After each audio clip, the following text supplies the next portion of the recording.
Shure rimasere shariaribu. Shure rimasere shariaribu ye. Shure rimasere shariaribu hey. Shure rimasere ye shariaribu. Oh shariaribu. Oh, Shariaribo, Shariaribo, Shariaribo, Shuriri Masere Shariaribo, Yeribo, Shariaribo, Shariaribo, Shariaribo, Shuriri Masere Yeribo Seke. Yarabasiria, Shariaribo,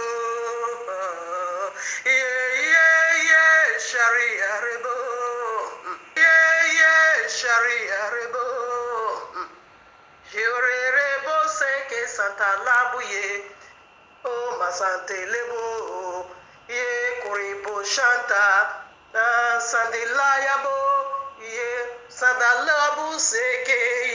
Moshantalabu seke, shireri maseke, burila buyede, burila buyede, burila buyede, bure masanta lebe, karabule yede, oh karabule yede, bule sentalabe, bushekeri mohanta o, kabo sendeye, kabo sendeye. Buseke boye, busede boye, kabuseke bule ya buseke.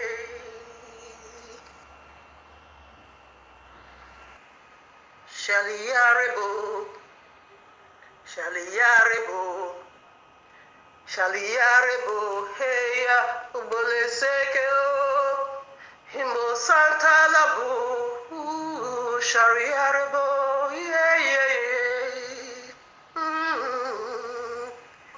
Himbo Santa Labu, Shariaribo,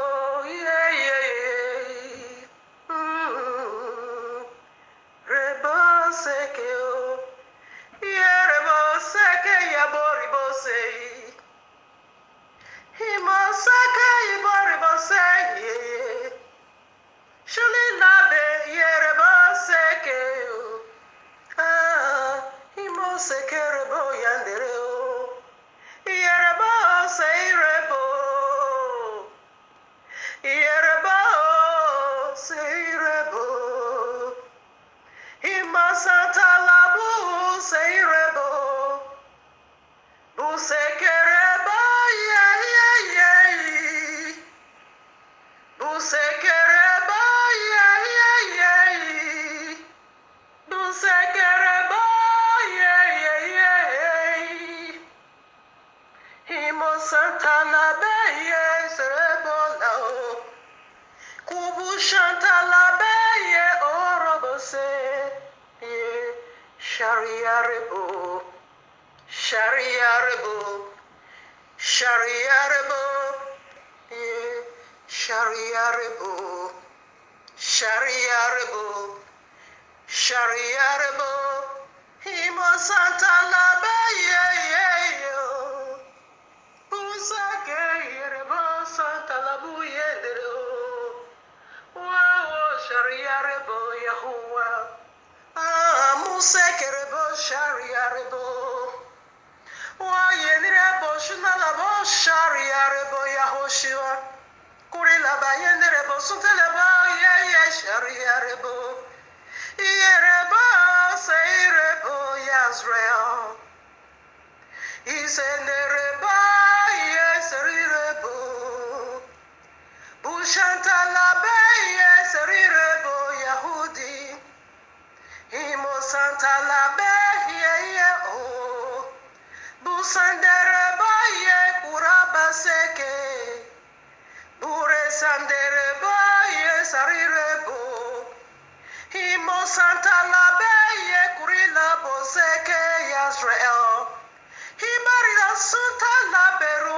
Kodesh.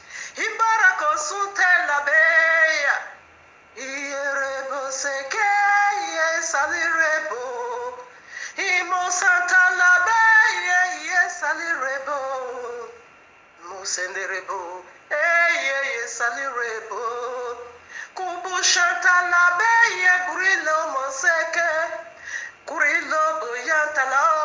Musanta la buyantalao. Museke ribo shandelebe. Here mama santa la beya Israel. Kuribolo santa la beya salirebo.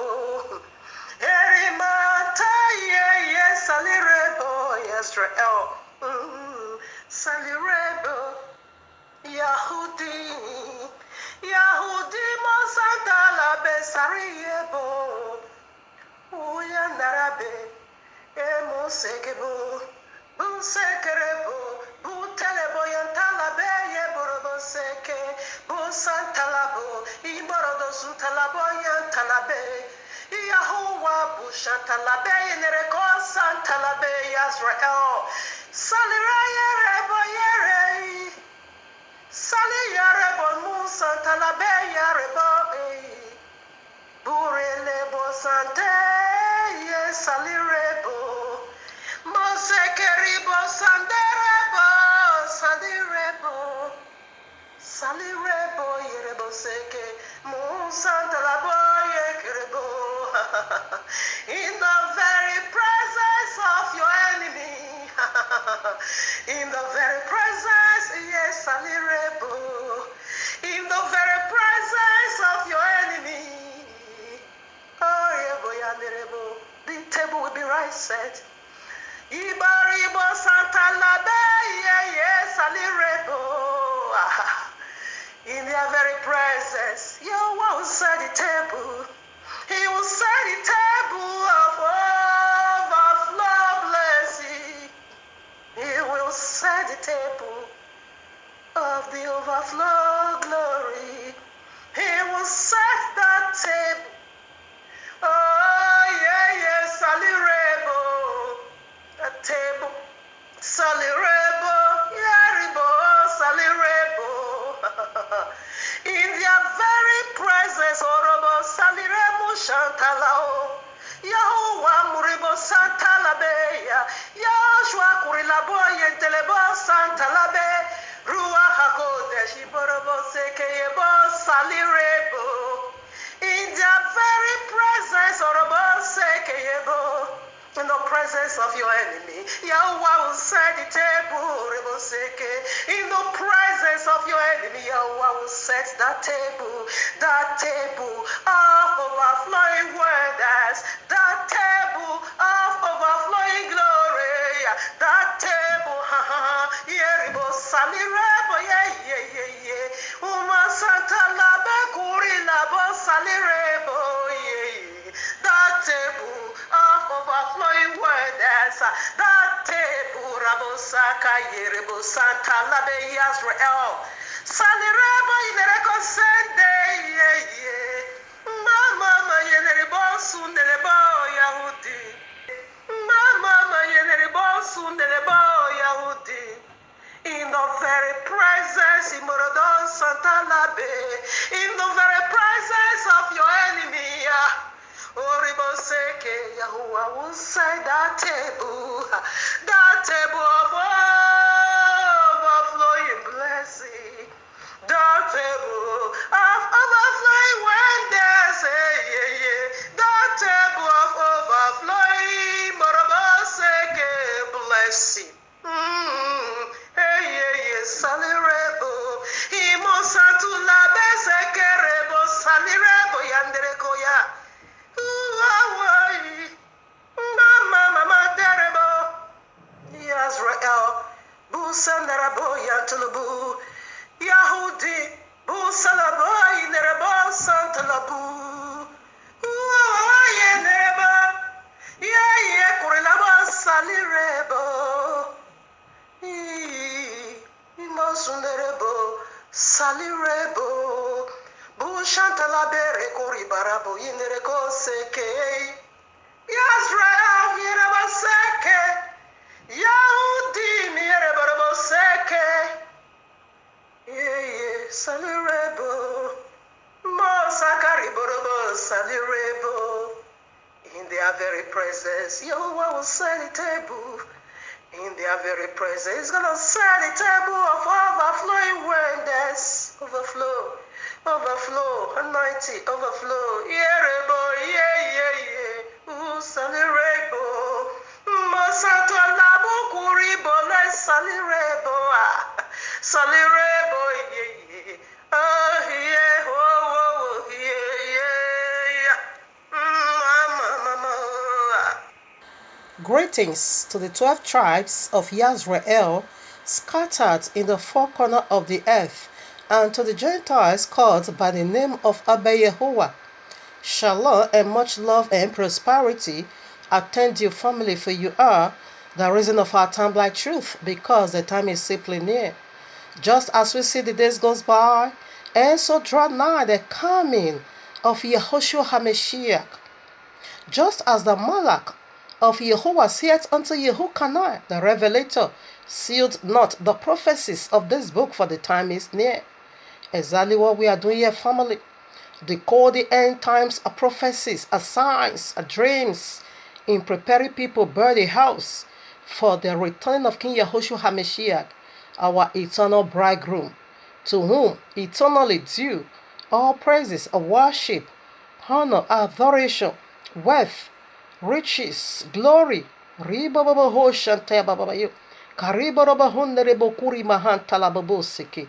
To the glory of His magnificent Father Yahuwah the Almighty, and to the Ruach HaKodesh, the forever pure energy, the very DNA of Abba Yahuwah, the very blessed one. Yes, oh precious living Abba Yahuwah, you have been worshipped in the temple of your handmaid.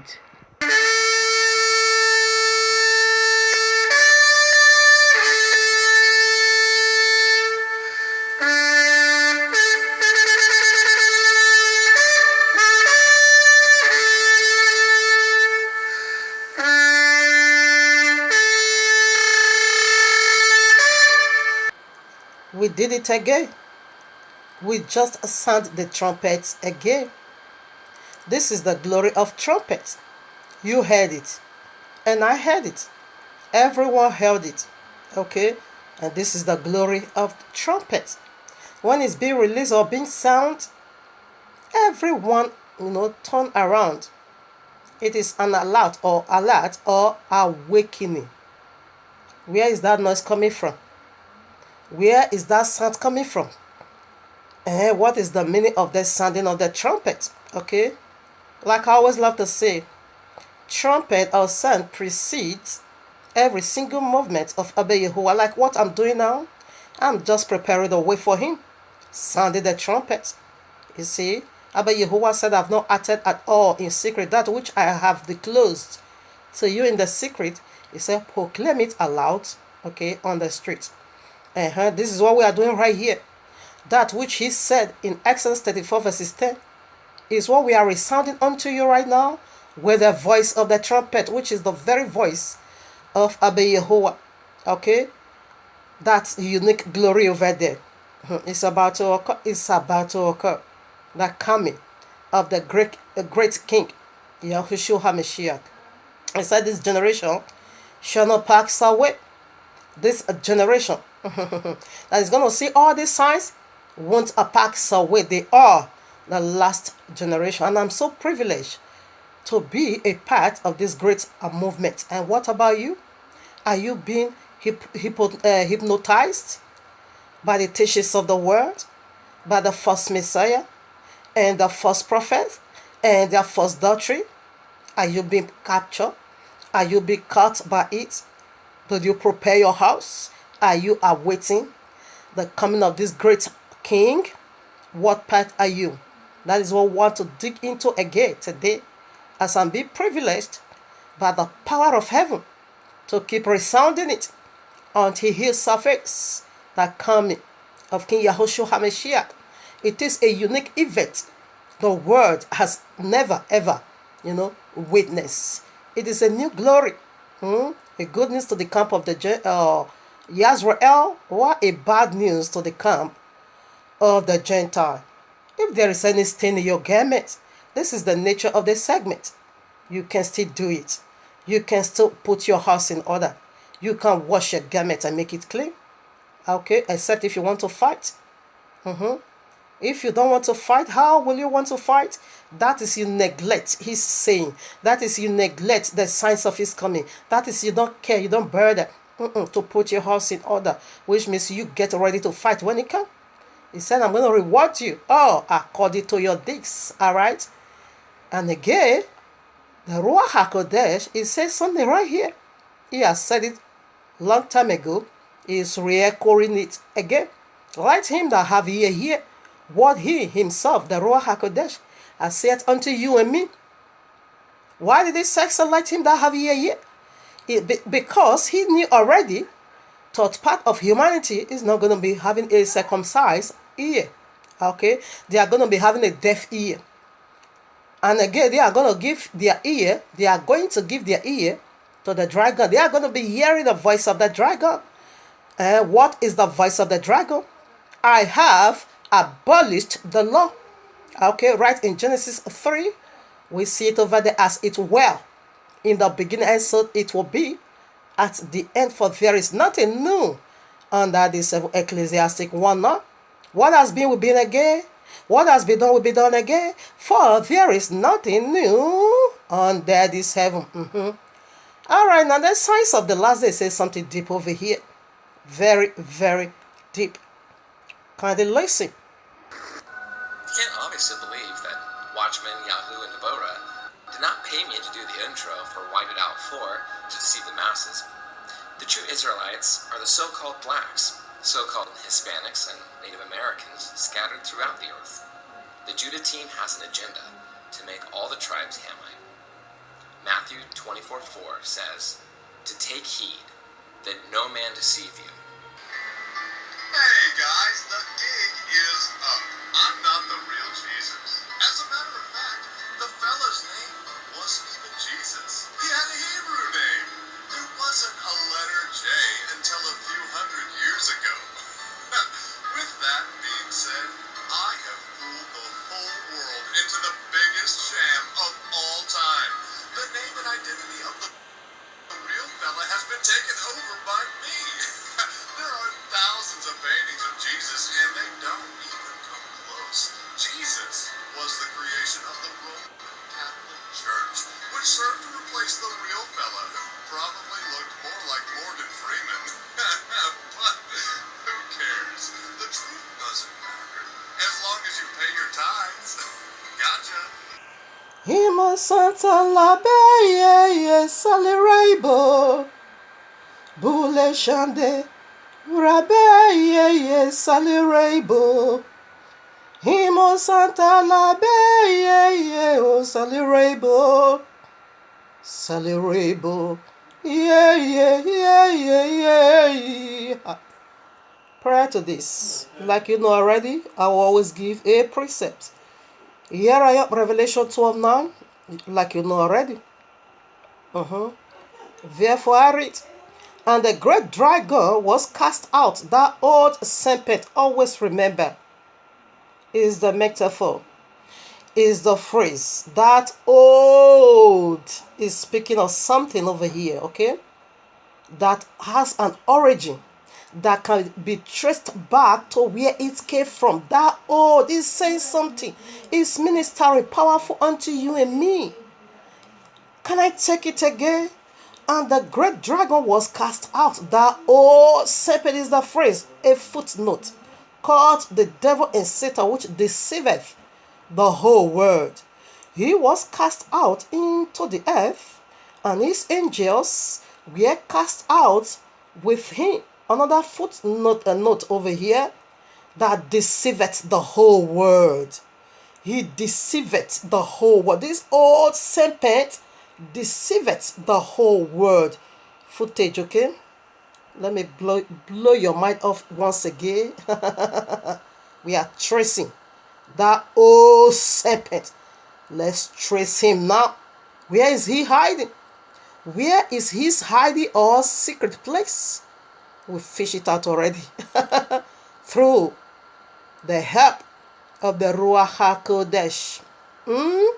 The Spirit of truth. The very one the world cannot receive. Let's trace him now and see where he is hiding. The old serpent is the phrase and the footnote that deceiveth the whole world. Okay, here we are. What was the phrase? The old serpent. And the footnote that deceiveth the whole world. We want to fish out where that old serpent is hiding here on earth. Okay, right now. This is the name of Allah in Arabic. This is how Allah is being written. This is here is a 4D snake. Okay. And here is how Allah is being written in Arabic. And this is the, this is how it's being written. And here is a 4D snake and the beheaded sword. Here is the head of the snake, as you can see, ready to bite. Here is the beheaded sword. This is how Allah is being written in Arabic. As if this wasn't enough. Here I am. Let's go now to the horse's mouth. From the very mouth of Allah in Quran, the so-called holiest book on earth. Quran, Surah 3, verses 54. Let's hear something from Allah, the grandfather of the Christendom. And they, the unbelievers, plant to deceive, and Allah plans to deceive the unbeliever. And Allah is the best of deceivers. What was the phrase? That old serpent that deceived the whole world. Allah just attributes to himself that he is the best of all deceiver. I will conclude my case or my argument. Let's go now to the second mouth from the Quran, Surah 7, verses 99. I take it. Are they then saved from Allah's deception? No one feels saved from Allah's deception. Except those that shall perish. I will always take this upon myself. That is a pure lie, okay? In a nutshell, what Quran is saying, except those that will not believe Quran, they are the one to be free from Allah's deception, because Allah is a deceiver. Who is going to be free according to Quran, except those that will perish? That is not true. Here is the hidden code of Allah again. Except those that will not believe Quran, except those that will not believe Muhammad, except those that will not believe Allah, they are the one to be saved from deception. Okay, the royal law make it so clear: out of the mouth of 2 or 3 witnesses, testimony shall be established. Let's go again in Quran, Surah 8, verses 30. The third mouth. And remember, when the unbelievers plot deception,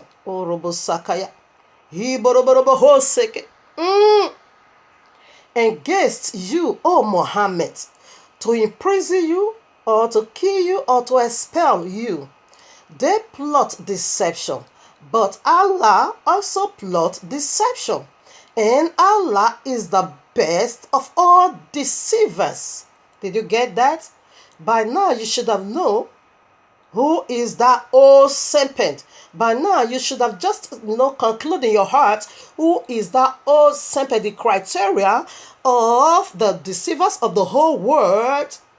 Allah just attributes that to himself. Allah just bestowed that to himself, not just in his written name.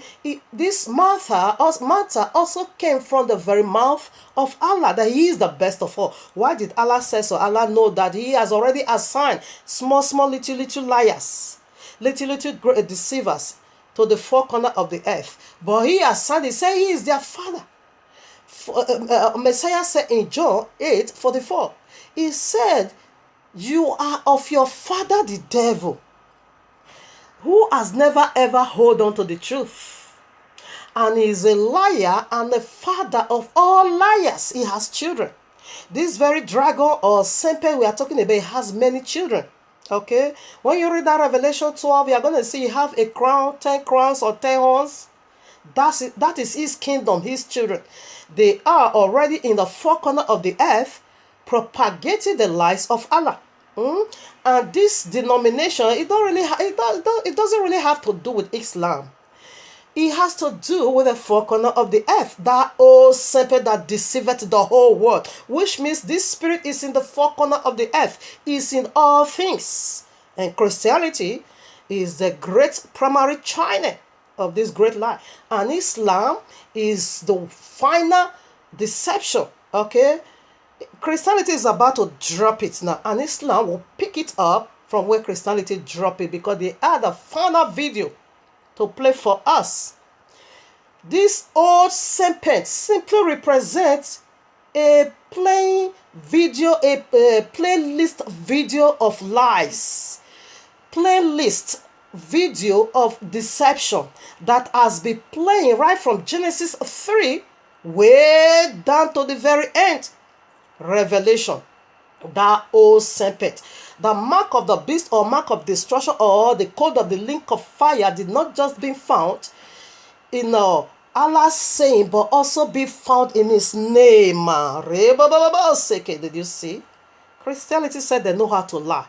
Allah said he is the best of you all. Okay, he is your grandfather.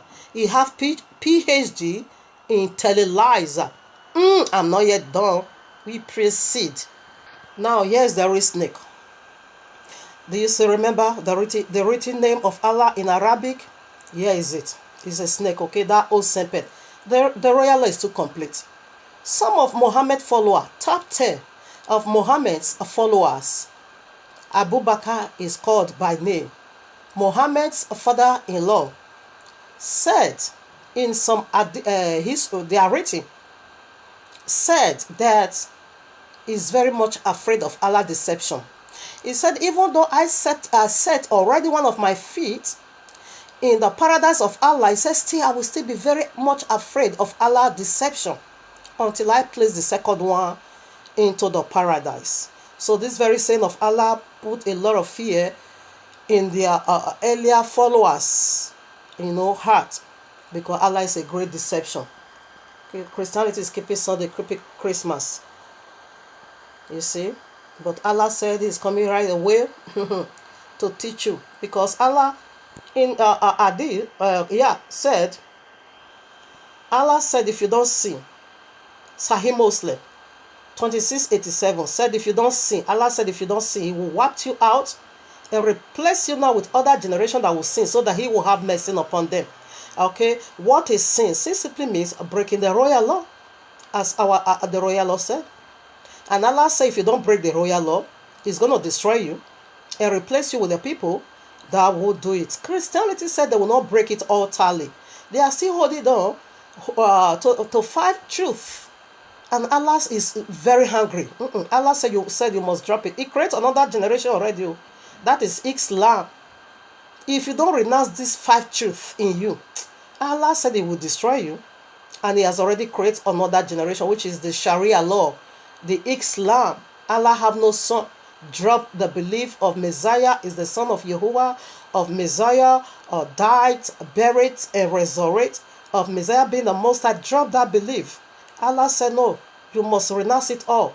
If not, he will destroy you. That is the Sharia law. That is the great tribulation. That is the hour of darkness that is about to fall upon the whole world. Let's check out something about this very Allah. Here we are in Matthew 24:24. For there shall arise false messiahs and false prophets, and shall show great signs and wonders, insomuch that if it were possible, they shall deceive the very elect. False Messiah is here, and false prophets are here. There are many. And he said they are going to deceive many people.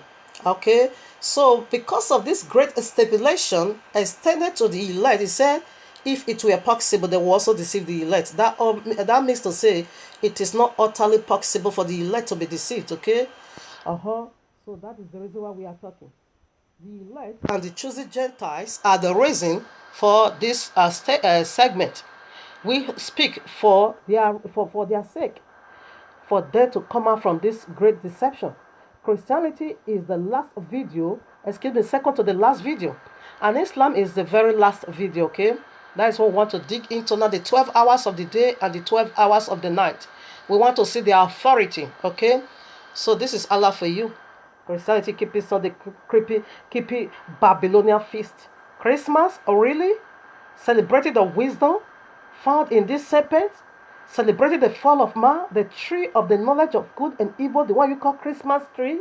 You celebrated the fall of man. You celebrated the day man separated from heaven. You celebrated the day death be, infused into humanity. That is the day you are celebrating. Oh, my Father, that is the symbol of the Christmas tree. The very serpent himself. You monkey heaven. Christianity, Allah is on his way for you 100%. It's irrevocable. It is settled. Pam. Nothing change it. And tell Allah that you will not convert to Islam. Then you are going to know this beheaded sword.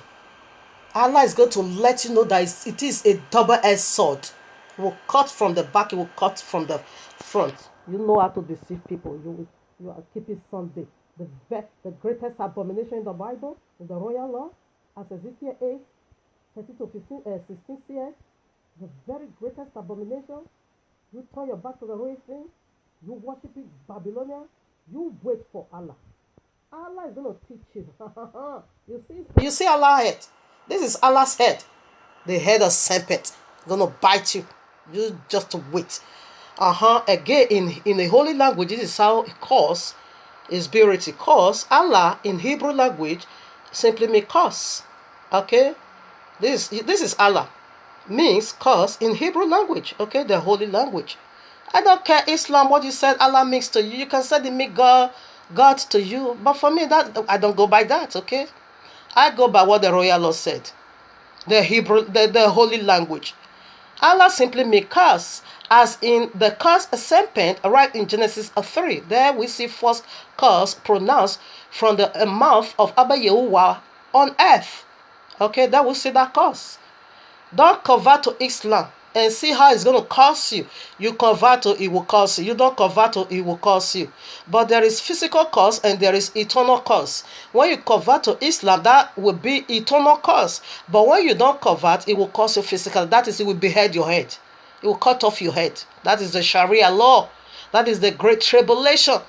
You wait for Allah. You know how to deceive people. Allah said, I am the best of you all.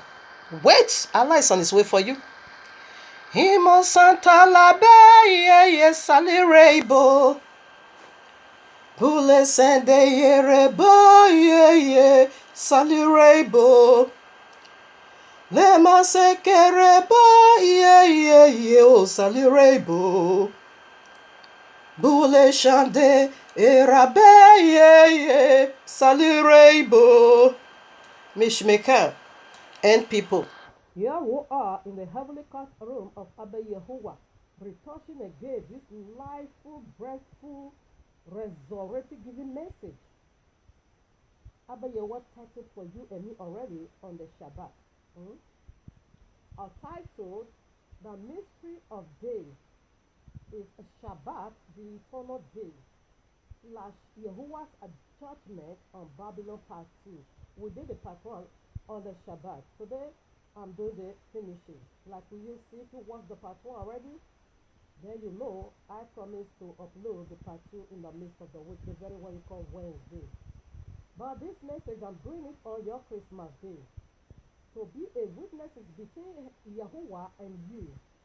That someone, after Yahuwah used his own handmaid to warn you. So be very careful about this Babylonian you are celebrating.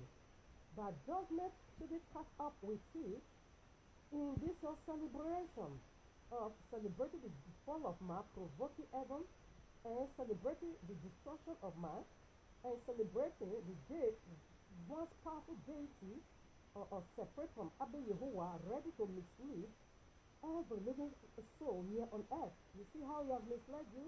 After this now, you also go for your January 1st. Celebrating the downfall, the destruction, the death of man. He's going to bear you witness because Messiah said, Matthew 24, Matthew 24, they were drinking celebrating, marrying and giving in marriage where he comes. He says like the days of Noah. Until Noah entered the ark, he said the children of the unlawful bed were, busy celebrating, drinking, eating, marrying and giving in marriage.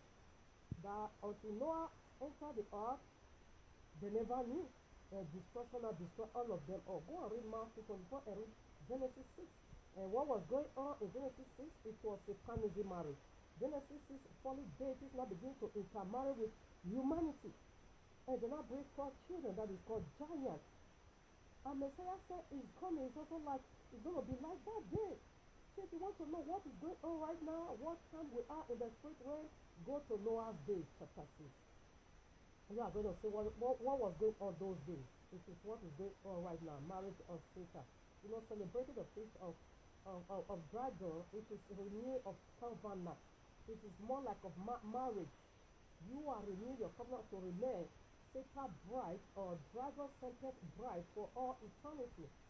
And Messiah said, dragon is going to catch up with you one day. So we keep celebrating. Then we are eating and drinking, marrying and giving marriage.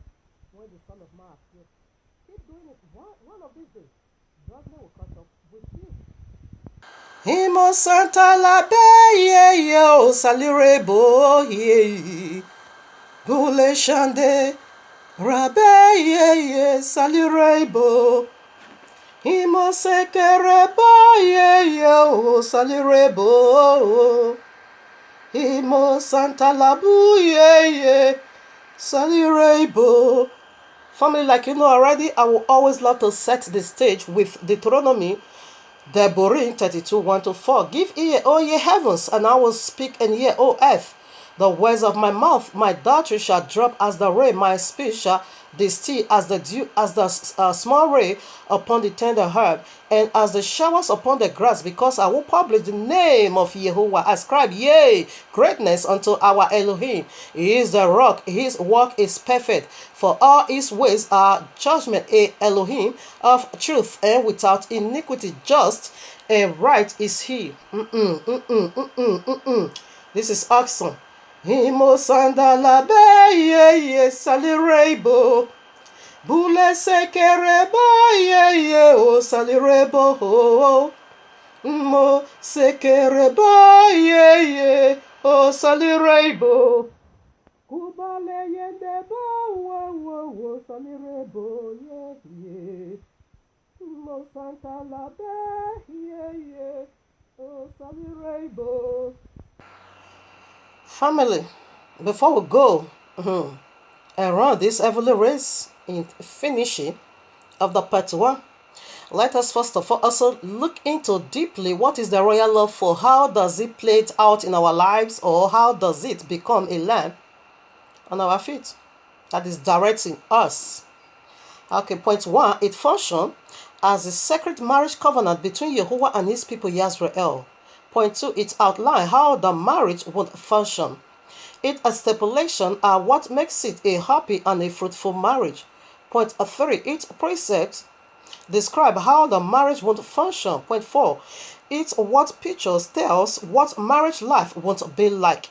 Point 5, its judgment describe how each of the partners would relate to each other. Point 6, for either party to violate the agreement, this agreement violates the marriage itself. Point 7, for the groom promise never to violate it, because the groom is Abba Yahuwah himself. He has never ever broken his word, because why? He don't have the appetite to do that. When it comes to come in breaking his word, he's so powerless. He don't have the strength at all to do that. That is why, that is the guarantee you and me have, that we are safe. He can't say yes today and tomorrow he say no. He can't say yesterday Shabbat is perpetual and today he said is no more perpetual. He can't say yes until heaven and earth packs away the royal law. Don't even think that I've come to abolish the law. Until heaven and earth packs away, he can't do that.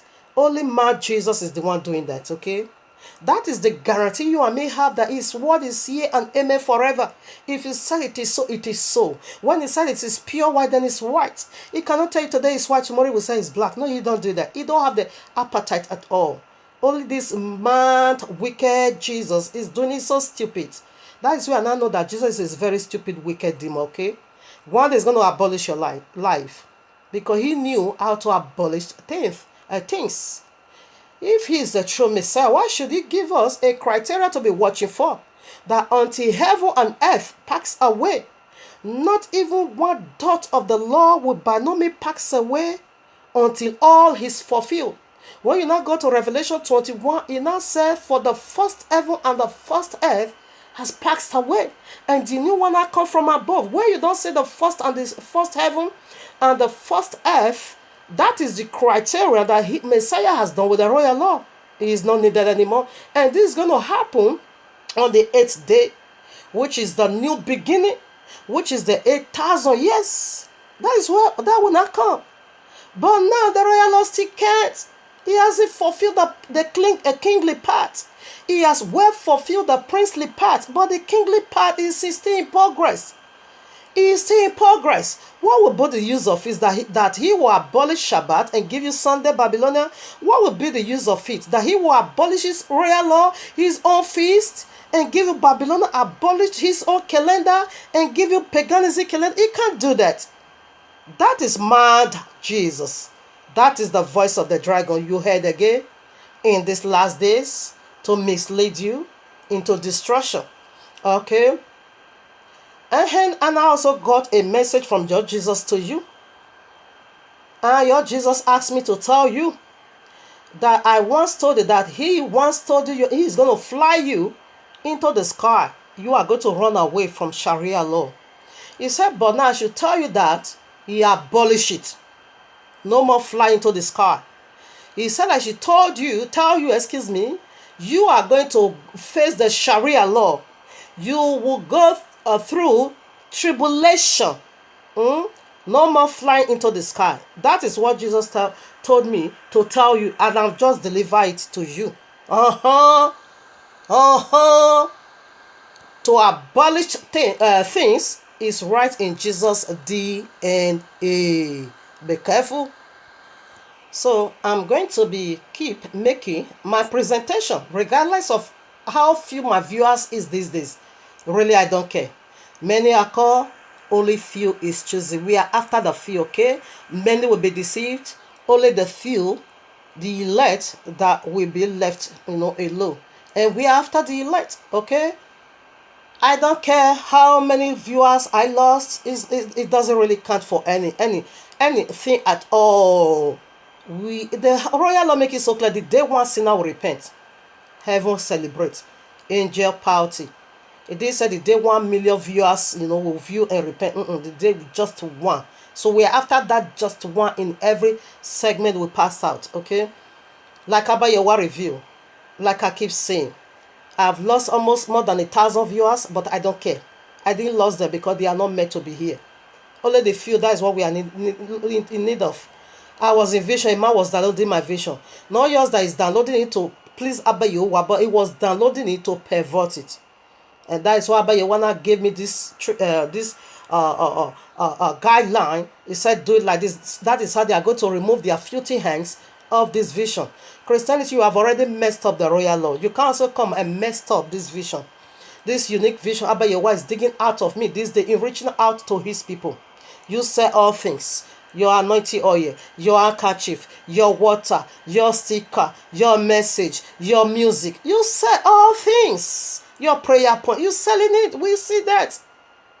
So Abba Yahuah will not allow you to do this to this vision is digging out these days. You are pervert the royal law. You can't pervert someone else's vision. This man was just downloading it only to spoil it. So Abba Yahuah lead me to be doing it this way. So I go. Here is my presentation. Here is a sharp sickle. We are winding out. We are in the time of winding out process. To keep those things that is needed and those things that is not needed to blow them off. That is what we are doing here. It's a test. It's a time of winding out. Okay. Now, if you download my message to resound it under the voice of you, and you said Jesus gave it to you, Ebola will attend you in Yahuah's mighty name. And if you download my vision and say to resound under the voice of you and use it to please any deity such as Allah, Jesus, Ghost Fire of the Christian Dawn, the causes of Sapphira and Ananias will attend to attend you in Yahuah's mighty name. And if you download my visions to resounding under the voice of you, and place any obligation of money making conditions such as sowing of seed, all these tricks you are using, because that is their tricks these days. They will say they are not selling it, but you plan the love of free. If you dare to my vision, the hottest place in the link of fire shall be your dwelling for all eternity in Yahuah's mighty name. Due to this, you can see Joshua 6:26, Acts of Apostle 5:1-11, Acts of Apostle 13 6-11, even Revelation 22. Check it out. Revelation 22, the very last book of all, 17-19. If you take out his course. When you obey is blessed. If you don't obey his course, okay now. But if you download my message, this vision in propagating truth and bringing glory unto Yahuwah, and resound it just the way just the way you heard it. Just the way as you listen, you want to resound under the voice of you in spreading out the truth, in reaching out to the Lordship of Yisrael. Double honor, double blessing, double glory, double crown of eternal life shall be placed on you. You shall rule and reign with King Yahushua. You shall never by no means miss heaven. You will be remembered in the book of life. Your name shall be written in the book of life of the Lamb, slave from the foundation of the world. You will be honored by heaven in Yahuah's mighty name. It goes in this both way. When you obey is blessed. If you don't obey is cursed. It's irrevocable. Okay, family. So let's start the heavenly race. And let us run it together. With one heart. Okay. And I just bless Abba Yahuwah. Right now, if you really want to understand the fullness of this segment, family, it will be very much possible you meet with only this. The part 2. Therefore, you are not going to understand. We have come a long way. When you meet with only this part 2 and you settle with it, you will mix a lot. Because we are digging into the mystery of day. We have already established that 3 alphabets in part 1. The day, what does it go for? The D goes for deities dragging ownership over you. And if you want to get a picture how that dragging was, I established the fact that go to Exodus 3, way down to 14. It was dragging all through. Okay? It was dragging. Abba Yahuwah said to Pharaoh, let my people go. Pharaoh said he will not let them go.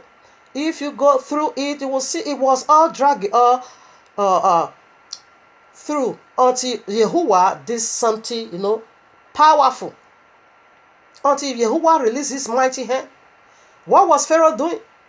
Pharaoh is the great dragon, as we also established through this royal law, Ezekiel 29 verses 3.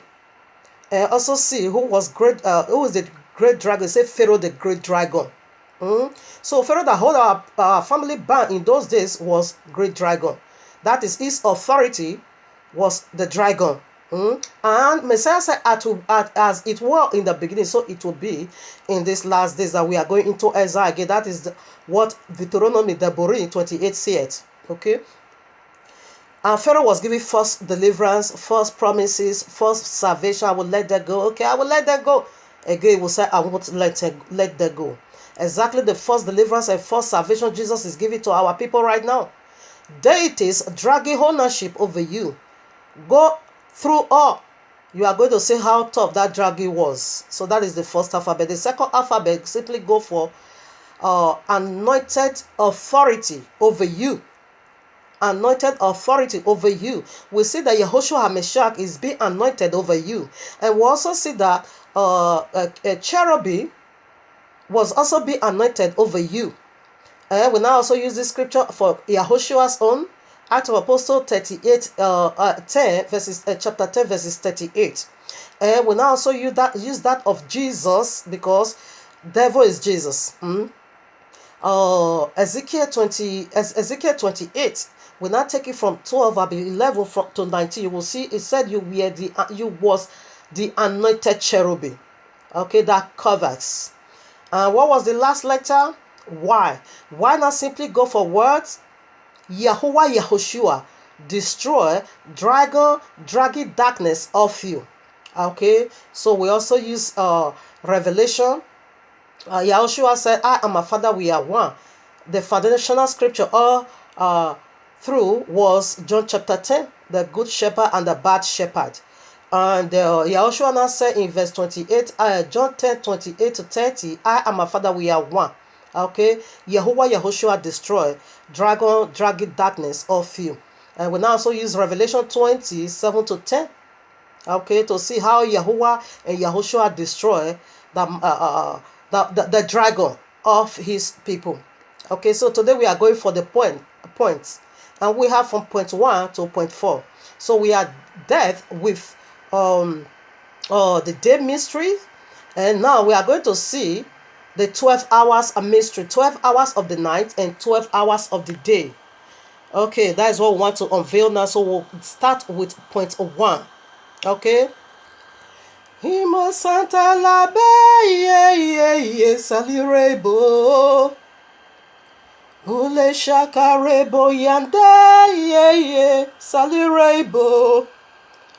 Himo Santa la ye o salirebo ye. Ule sekerebo ye salirebo. So now we'll start the point 1. The point 1 goes like this. The 12 hours of the day, deity authority. Okay? So that's what I want to unveil now. Stay in two family. Another biggest of the biggest is coming on the Shabbat. The mysteries of serpent. It's heavy. It's really, really heavy. So right now we are going to see the authority of the 12 hours of the day deity. The deity of the 12 hours of the day authority, it is King Yahushua HaMashiach. So right now we are going to, let's start with John 11:9. So we are going to see the authority of the 12 hours of the day. Okay, here, I read now. John 11:9. Yahushua answered, are there not 12 hours in the day? If any man walk in the day, he stumbleth not, because he seeth the light of this world. All right. He said, when you walk in, and everybody know how bright and wonderful the day is. Nobody stumble. You see the roads, okay? But if a man walked in the night, he stumbleth, because there is no light in him. Okay. So we stop over there. We'll see now the day. Okay. In other words, what Messiah is talking about here is that because he seeth the light of this world. So who is the light of this world? Let's check it out. The light that you need, to see through, so that you don't stumble, so that you don't fall into the pit dug by the enemy. Let's see now who is the light. Here I am, John 8:12. Then spake Yahushua again unto them, saying, I am the light of the world. He that followeth me shall not walk in darkness, but shall have the light of life. But now you know what they represent. It represents the greatest light, the light that illuminates the whole world. And when you see by the light, you cannot walk in darkness. So we are also coming to the 12 hours of the night, which is the darkness. Here I am, Genesis 1. We are going to see these two deities dragging ownership over you. But today we established that one already. Today's consummation of it. Okay, I'm just bringing it as a kind of a reflection of what took place in part 1. Here I am in Genesis Bereshit 1. Okay, let me take it from 1. In the beginning, Yahweh created the heaven and the earth was without form and void, and darkness was upon the face of the deep, and the spirit of Yahuwah, or the Ruach of Yahuwah, moved upon the face of the waters. And Yahuwah said, let there be light, and there was light. And Yahuwah saw the light, that it was good, and Yahuwah divided the light from the darkness. Listen now. And Yahuwah called the day, he called the light day. So in another words, day is light, light is day. And the darkness he called night. So again, darkness, it is night. And even and morning were the first day. It was so way down to day 6. Okay, we see now light is day, and we see now darkness is night. So let's first of all deal with the 12 hours of the day and his authority, which is Yahushua HaMashiach. And we are going to see what this day is. According to the title, the mystery of day is Shabbat, the eternal day, plus Yahuah's judgment on Babylon. So here I am. We are going to see what that day is. Okay, Revelation 1 verses 10. I read, I was in the spirit on the Adonai's day. We'll see already that day is light and light is day. This is Yahuwah the Revelator. Messiah is revealing things unto him, the very last of the whole race, the signs of the last days, okay? The mysteries, the hidden glory, or the hidden pains in these last days. I take it again. I was in the spirit on the Adonai's day, okay? And heard behind me a great voice as of a trumpet. On the Adonai's day. So day is light and light is day. And Messiah said, when you walk by him, light of the day, you shall not stumble. So let's do more now about this day and the 12 hours authority. Let's do more. According to biblical terminology, or according to biblical numeric code, number 12, it is Abba Yahuwah governorship. It is the number of his rulership. It is the number of his governorship over you and me. Okay? So that is the number 12. Let's first of all handle that. Before we now go in fully into what is that the day of the Adonai.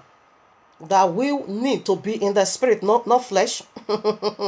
It's fully loaded, people. Dragon is so jealous of me, okay? Allah, Jesus, Serpent, Jesus. They are all jealous of me. Why? Because they hate the truth. You shall know the truth, and the truth shall set you free. They don't want you to know the truth. And when does it see someone digging down the roots of the of truth? They are so envious. They want to eat that person raw. Okay. So right now, number 12, it is Abba Yahuwah's governorship. Okay. We start here now. Let me first of all prove that before we run the race again. 12 patriarchs, 12 tribes, 12 apostles, 12 gates, 12 foundation, 12 month, 12 hours of the day, 12 hours of the night, 12 precious stones, and 12 pearls, 12 angels, 12,000 full lungs of the new earth. It's been mentioned 12,000. So it's all about 12, 12, 12. You can read Revelation 21. You are going to see all these 12, 12, 12, 12. It is the power of his governorship. 12 months. Okay? 12 hours of the day. It is the power of his authority. 12 tribes. Like you know already. 12 patriarchs and 12 apostles. All is 12, 12, 12, 12. Yes, that is the power of his governorship. Now back to the day. I was in the spirit, say Yahuwah, in the Adonai's day. So right now, let us dig into the mystery of day. You know already that day is light and light is day. So want to see what that day is on the Adonai's day. This Hebrew Christianity said Adonai's day is Sunday. Keep it sun. Because we know you are sold already into sun, the day of sun. We know the Lord you are talking about anyway. It is not our Messiah. The Hebrew Messiah, we are going to see his own day. Day is light and light is day. So let's do it, people. So from Genesis 1, verses 1 to 5, we see what day is already, isn't it? That is clear, isn't it? Okay, right now we are in Genesis, Bereshit, chapter 2, 1 to 3 also. We want to dig now into the mystery of day. Remember the title. Okay, the mystery of day. It's Shabbat, the eternal day. All right. Here I am.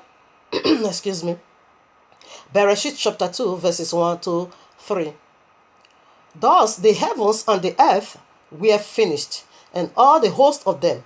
And on the seventh day Yahweh ended his work which he had made, and he rested on the seventh day from all his work which he had made, and blessed the seventh day, and sanctified it, because that in it he had rested from all his work which Yahuwah created and made. He blessed this day, he set it aside, he make it holy, he now call it, it is the only day that have name. Set apart simply means Shabbat. If you go to Genesis Bereshit 1, day 1, 2, 3, 4, 5, 6, it simply means a day, first day, second day, third day, fourth day, fifth day, sixth day. But when you now get to the seventh, you now call it Shabbat. Bless it. Yahuah'S it. So let's proceed more. Okay? We are proving something over here. It's going to blow off your mind. What day light is. The 12 hours of the day, we start the race already. So here I am in Exodus 31, verses 30. I speak thou also unto the children of Israel, saying, Verily my Shabbats ye shall keep, for it is a sign between me and you throughout your generations, that ye may know that I am Yahuwah that doeth sanctify you. So right now, what happened on the Shabbat? Abba Yahuwah bless it, he make it holy. He said, when you keep this Shabbat, therefore you are going to know I am the one that also make it holy. Just as Shabbat is set apart, you also will be set apart for my own use. Now 14, ye shall keep the Shabbat, therefore, for it is holy unto you. Everyone that defileth it shall surely be put to death. For whosoever doeth any work therein, that soul shall be cut off from among his people. This will make sense in a moment. Just listen as I'm reading. 6 days may work be done, but in the seventh is the Shabbat of rest, holy to Yahuwah. Whosoever doeth any work in the Shabbat day, he shall surely be put to death. Therefore, the children of Israel shall keep the Shabbat to observe the Shabbat throughout their generations for a perpetual covenant. Do you know what perpetual is? Eternal. Now 17. It is a sign between me and the children of Israel forever. For in 6 days Yahuwah made heaven and earth, and on the seventh day he rested and was refreshed. Shabbat means also refreshment, to refresh. After a serious job out there, you come home and relax. That is what Shabbat is. That is a sign. It's a sign between you and me. But we got another sign, which is Sunday. And we see the two signs that appear in Revelation 12. After that of Yahuwah, another sign appeared. Okay? So right now, we see Christians that they are fighting so hard that Sunday, it is that day. No, it is Shabbat. Okay? It is perpetual. So right now, on the Adonai's day, like prove it more. He said it is perpetual. Remember, he said it is perpetual. Okay? It's not a man that should lie. I first of all said Shabbat is perpetual, is no more perpetual. He don't do that. He said it's perpetual. He means, Abba Yahuwah mean every single word he gave out. He mean it. He's not playing games, okay? What did Abba Yahuwah say? He says Shabbat is perpetual. Here I am, Luke 4 verses 16. And he came to Nazareth, where he had been brought up, and as his custom was, he went into the synagogue on the Shabbat day. It is his custom because it is perpetual. And stood up to read. It is perpetual. It's talking about Messiah as his custom. It is a custom of us to keep the Shabbat. He himself did it. He kept it. That was why he also make references to Shabbat in Matthew 24. That you should pray. Pray your battle don't start on that day. Because you're not going to see no car. We proceed more. Let me also prove Apostle Shahu, the very one Christian is using to cover up their wickedness, because he knows what perpetual covenant is, okay? It is perpetual.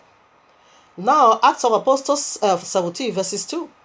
And Shahu, the one you call Paul, as his manner was, it is his custom, as his manner or custom was, went in unto them 3 Shabbats a day, reasoned with them out of the scriptures. That is his custom, as his manner was. Let's put some more before we go into this day and dig more into it.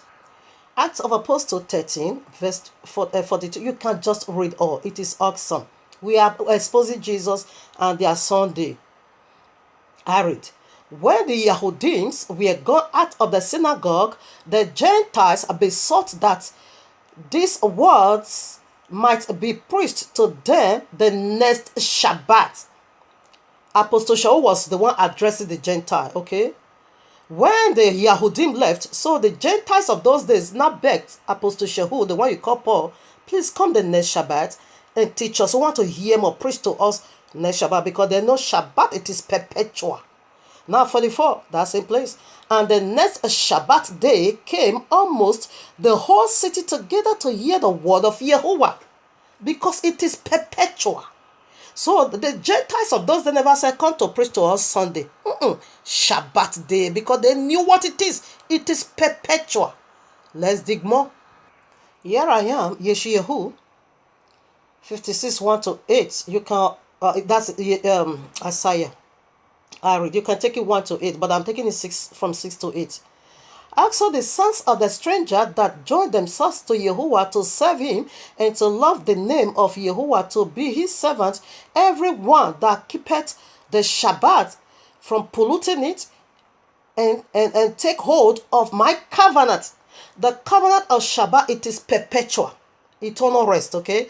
Even them will I bring to my holy mountain and make them joyful in my house of prayer, okay? I prove it already. So you can just read it.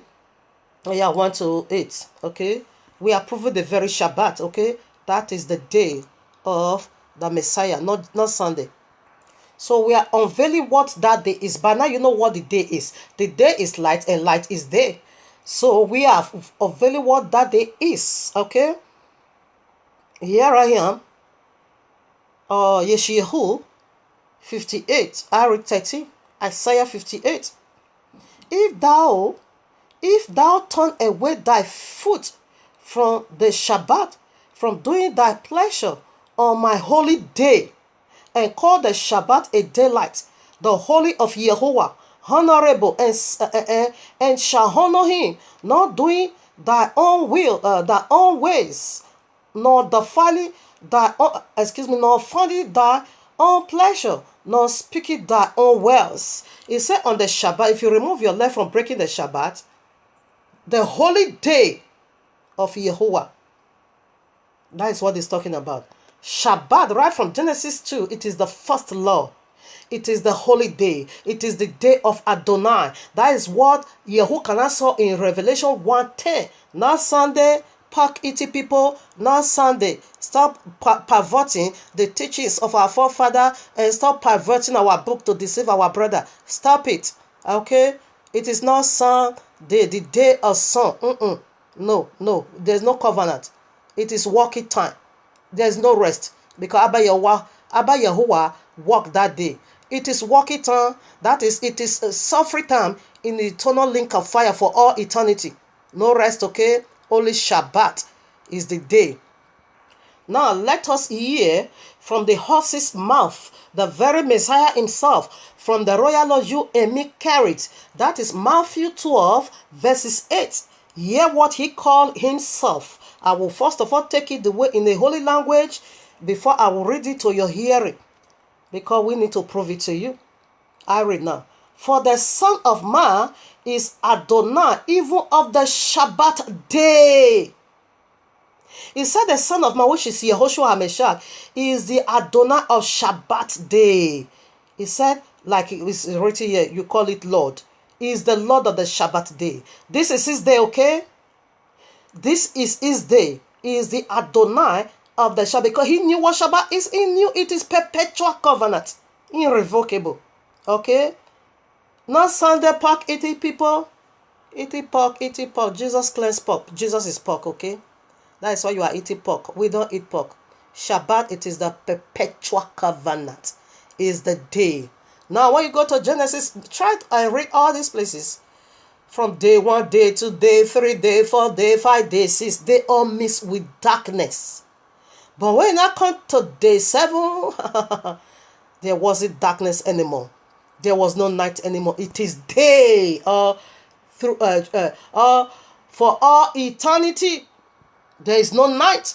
It is day. He said the 7th day. When you go to day 1, he said there was even a morning the first day. But when I come to the 7th, the complement, there was nothing like that anymore.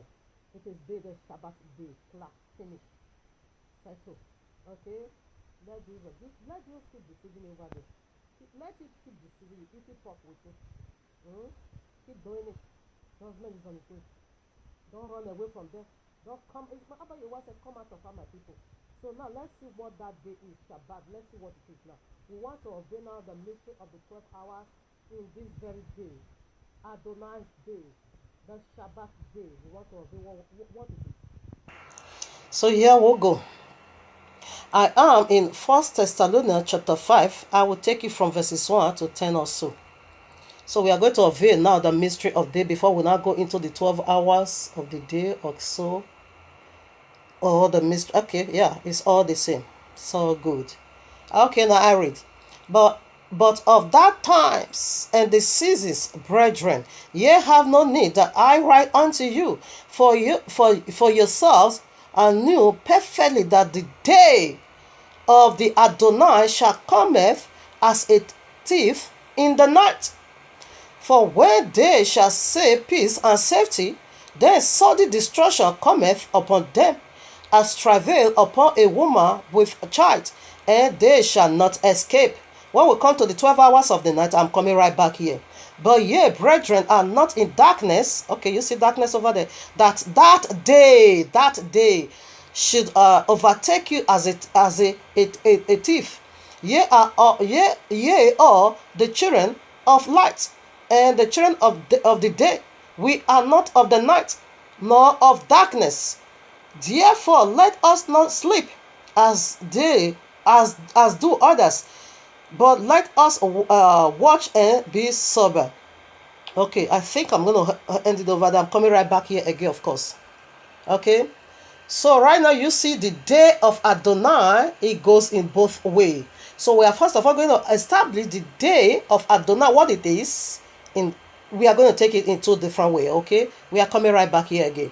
So right now, let us go now and unveil what that day is, the Shabbat. We established that what that day is already. It is Shabbat. So right now, we want to dig more. Another mystery, revelation from Shabbat. Stay tuned. So here Matthew 16:28. We want to unveil now in more details the mystery of day. It's fully loaded.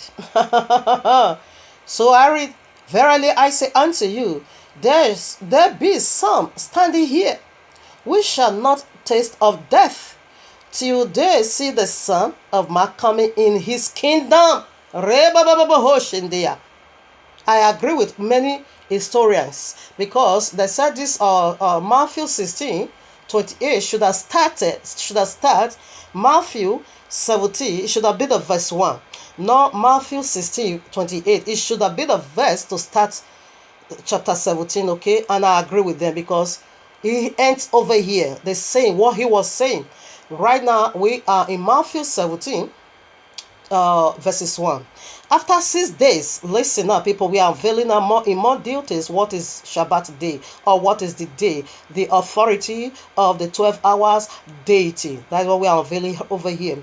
And after 6 days, Yahushua taketh Peter, James, and John, his brother, and brought them up into an high mountain apart, and was transfigured before them. And his face did shine as the sun, and his raiment was white as the light.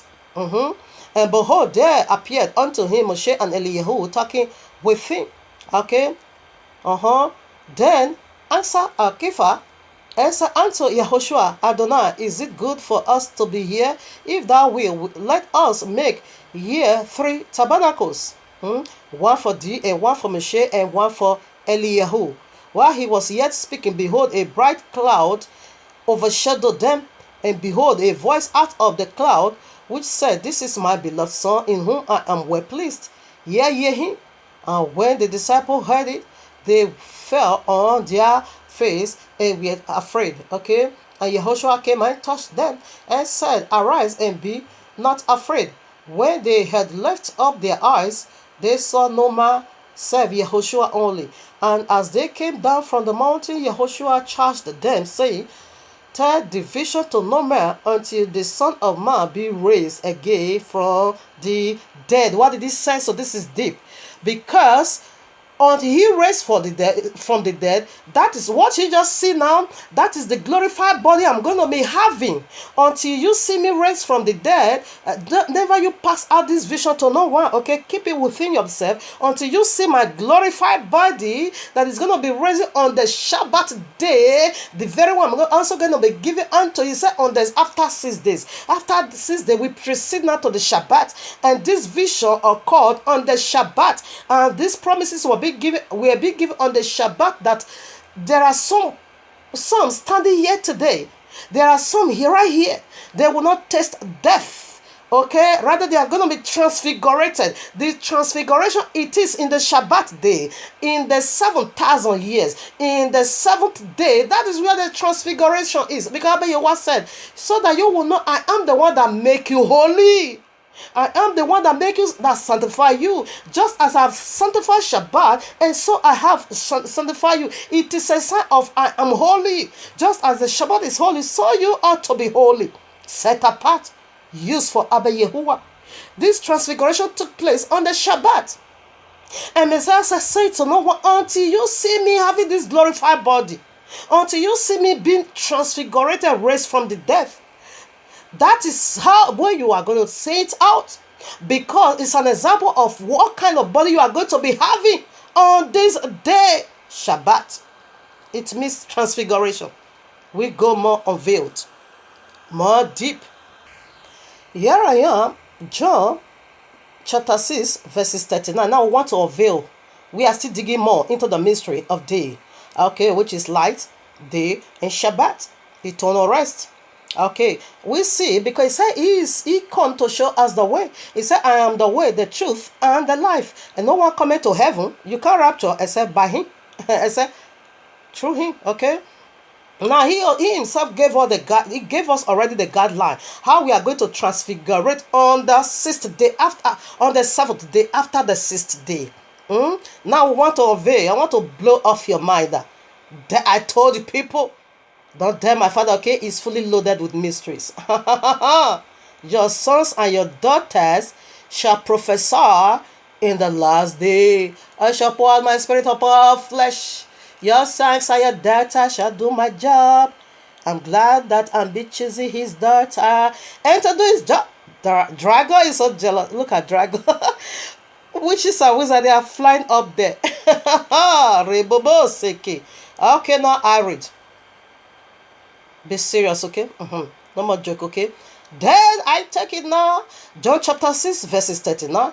And this is the Father's will which hath sent me, that of all which he hath given me, I should lose nothing, but should raise it up again at the last day. What is the last day? Shabbat. Resurrection. Not there, my Father. What was the last day? Day 1, day 2, day 3, day 4, day 5, day 6. The last day, Shabbat. That I might raise them up again, because we died in Genesis 3. We need to be raised up again at the last day. 40. Now listen again. And this is the will of him that sent me, that every man which seeth the Son and believeth on him may have its everlasting life, that may have everlasting life, and I will raise him up at the last day. Resurrection on the Shabbat, the last day. It is Shabbat.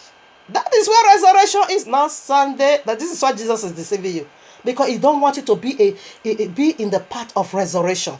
Whether you are alive, when you are alive, a glorified body is being given unto you. It means resurrection. You are being transfigured to a body, to angelic being, having a glorified body before the fall, just as it were before the fall. A woman clothed with a son. They were not utterly naked. Okay, they were clothed with a son. A woman clothed with a son. Yahushua is the cloth that will wear the glory of Abba Yahuwah before the fall. You are coming right back on the seventh day. Then I read again verse 44. No man can come to me except the Father which hath sent me draw him, and I will raise him up at the last day. This is the third time in just one chapter. The last day, it is where the resurrection is. The last day, it is the Shabbat. Now we proceed more to 54. Whosoever eateth my body and drinketh my blood hath eternal life, and I will raise him up at the last day. Did you catch a glimpse? Oh, my Father, keep 4 good times in just one chapter. Okay, let's see what my sisters also knew about this last day resurrection on the 7th. That is where the resurrection is. And we see, say, after 6 days, he now took Kepha, John, and his brother. They went up on the mountain. He was transfigured. He now also charged them that you shouldn't say this out until you see me having this body you just see today, until you see me having it permanently, before you can make it known. Okay, so right now we are also going to see what Martha also knew about this last day resurrection, because Martha was thinking that his brother cannot rise again because the last day is not yet come. Listen now, John 11:23 to 24. Yahushua saith unto, okay, no, I think I have to take it 22. Okay, 21. Then said Martha unto Yahushua, Adonai, if thou hadst been here, my brother had not died. But I know that even now, whatsoever thou ask with acts of Yahuwah, Yahuwah will give it thee. And Yahushua answered unto her, thy brother shall rise again. Martha saith unto him, I know that he shall rise again in the resurrection at the last day. Resurrection at the last day. This is what my sister knew those days, that the resurrection is in the last day. Messiah said, no, I am the resurrection. As you see me with a glorified body, so you're going to got it, okay? So you're going to have it, but on the last day. So Shabbat simply means resurrection. It simply means a glorified body. It simply means no more polluted, no more nonsense of genetic modified scriptures of food of the dragon. So this is the glory of Shabbat, okay? On the last day, on the last day, on the last day, keep repeating it. Everybody knows about it. So let's check the other side now. That is his 12 hours authority. We will see that more, okay? When we keep going more deep, when we come to the dark, the 12 hour of the dark night, we are going to see what his authority is. We see his authority is to raise you up on the last day, okay? Is to give you eternal life, is to give you eternal rest. We see that number 12, 12, 12, 12, through his word. It is the number of his governorship. It is the number of his governorship when the kingdom of him come down here on earth.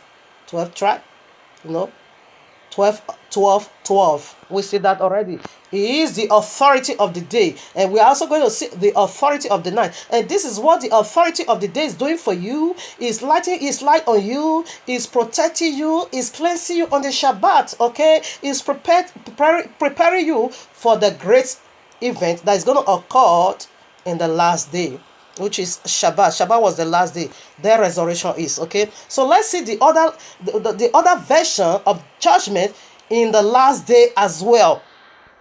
So here I am. We are going to see the last day, what it means on the Adonai's day. It means wrath of Abba Yahuwah for the unprepared one. So I read Joel chapter 2, 30 to 31. And I will show wonders in the heavens and in the earth, blood and fire and pillars of smoke. The sun shall be turned into darkness and the moon into blood before the great and terrible day of Yahuwah come. It is Shabbat. Okay, it is Shabbat. We prove it more. Himbo sekereba ye salirebo. Bule shantalabe ye salirebo. Himo sadarabe ye salirebo. We are proving the day of judgment. It's dreadful. It's terrible. Here I am, Revelation 6:12. I read. And here is a revelation of the anti-Messiah. And I beheld when he had opened the sixth seal, and lo, there was a great earthquake, and the sun became black as sackcloth of hair, and the moon became as blood. It is terrible. It's dreadful. It is very, very dreadful. So horrendous. Which part are you? The 12 hours of the day of cleansing and transfiguration, or the 12? This is the 12 hours of the night. We are coming to that. This is the day. They are all in the day of the Adonai, the last day, the Shabbat, which represents 7,000 years. You see now the sixth trumpet. 6, it is the number of man, okay? And 7 is the number of Yahuwah. When he released the sixth trumpet, this mystery was unveiled. Let's dig more. Okay, here we are. We are going to hear from the very mouth of our Messiah again. Matthew 24, 29 to 31. Immediately after the tribulation of those days shall the sun be darkened, and the moon shall not give her light, and the stars shall fall from the heaven, and the powers of the heavens shall be shaken. And then then shall appear the sign of the Son of Man in the heaven, and then shall all the tribes of the earth mourn, and they shall see the Son of Man coming in the clouds of heaven with power and great glory. After what part are you? 12 hours of the day or that of the night? Deities dragging ownership over you. Okay, that is the first alphabet of this word called the mystery. Abba Yahuwah dig out from it. Deities dragging ownership over you. If you really want to know how the dragging was, kindly go to Exodus 3 way down to 14. Pharaoh let my people go. Pharaoh said no, there goes nowhere. And the second alphabet, what did it go from? Anointed authorities over you. These two deities has already been anointed over you. Okay, the true Messiah and the false Messiah. And what was the third alphabet? Y. That one I simply go for Yahushua, Yahuwah, destroy dragon dragging darkness of you. And that will take place in day 7. Day 6, it is the number of man. Okay. Here I am, 2 Peter chapter 3 verses 10. But that day is still talking about, okay, yes, of course it's here.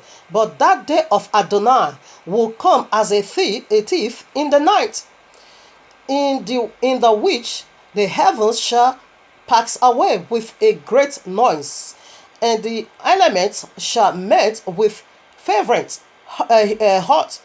The earth also and the works that are therein shall be burned up. It's going to set them all ablaze. This day is terrible. The day of the Adonai. Reb is not Sunday, okay? It's coming to squash Sunday and Sunday people. So right now we are going to Malachi and see what our forefather did for us that still make you and me stand today. Malachi chapter 4 verses 5, I read, Behold, I will send you Eliyahu the prophet before the coming of the great and dreadful day of Yahuwah. Now Eliyahu is the one to prepare the way. And you know Eliyahu come in the figure of Yahuah'S, the one you call John. You can go to John, Luke chapter 1. But our forefather did not accept him as Eliyahu. They are still waiting for Eliyahu. Glory be unto Abba Yehovah that they did not accept him. If they accept him, this judgment will have taken place long ago.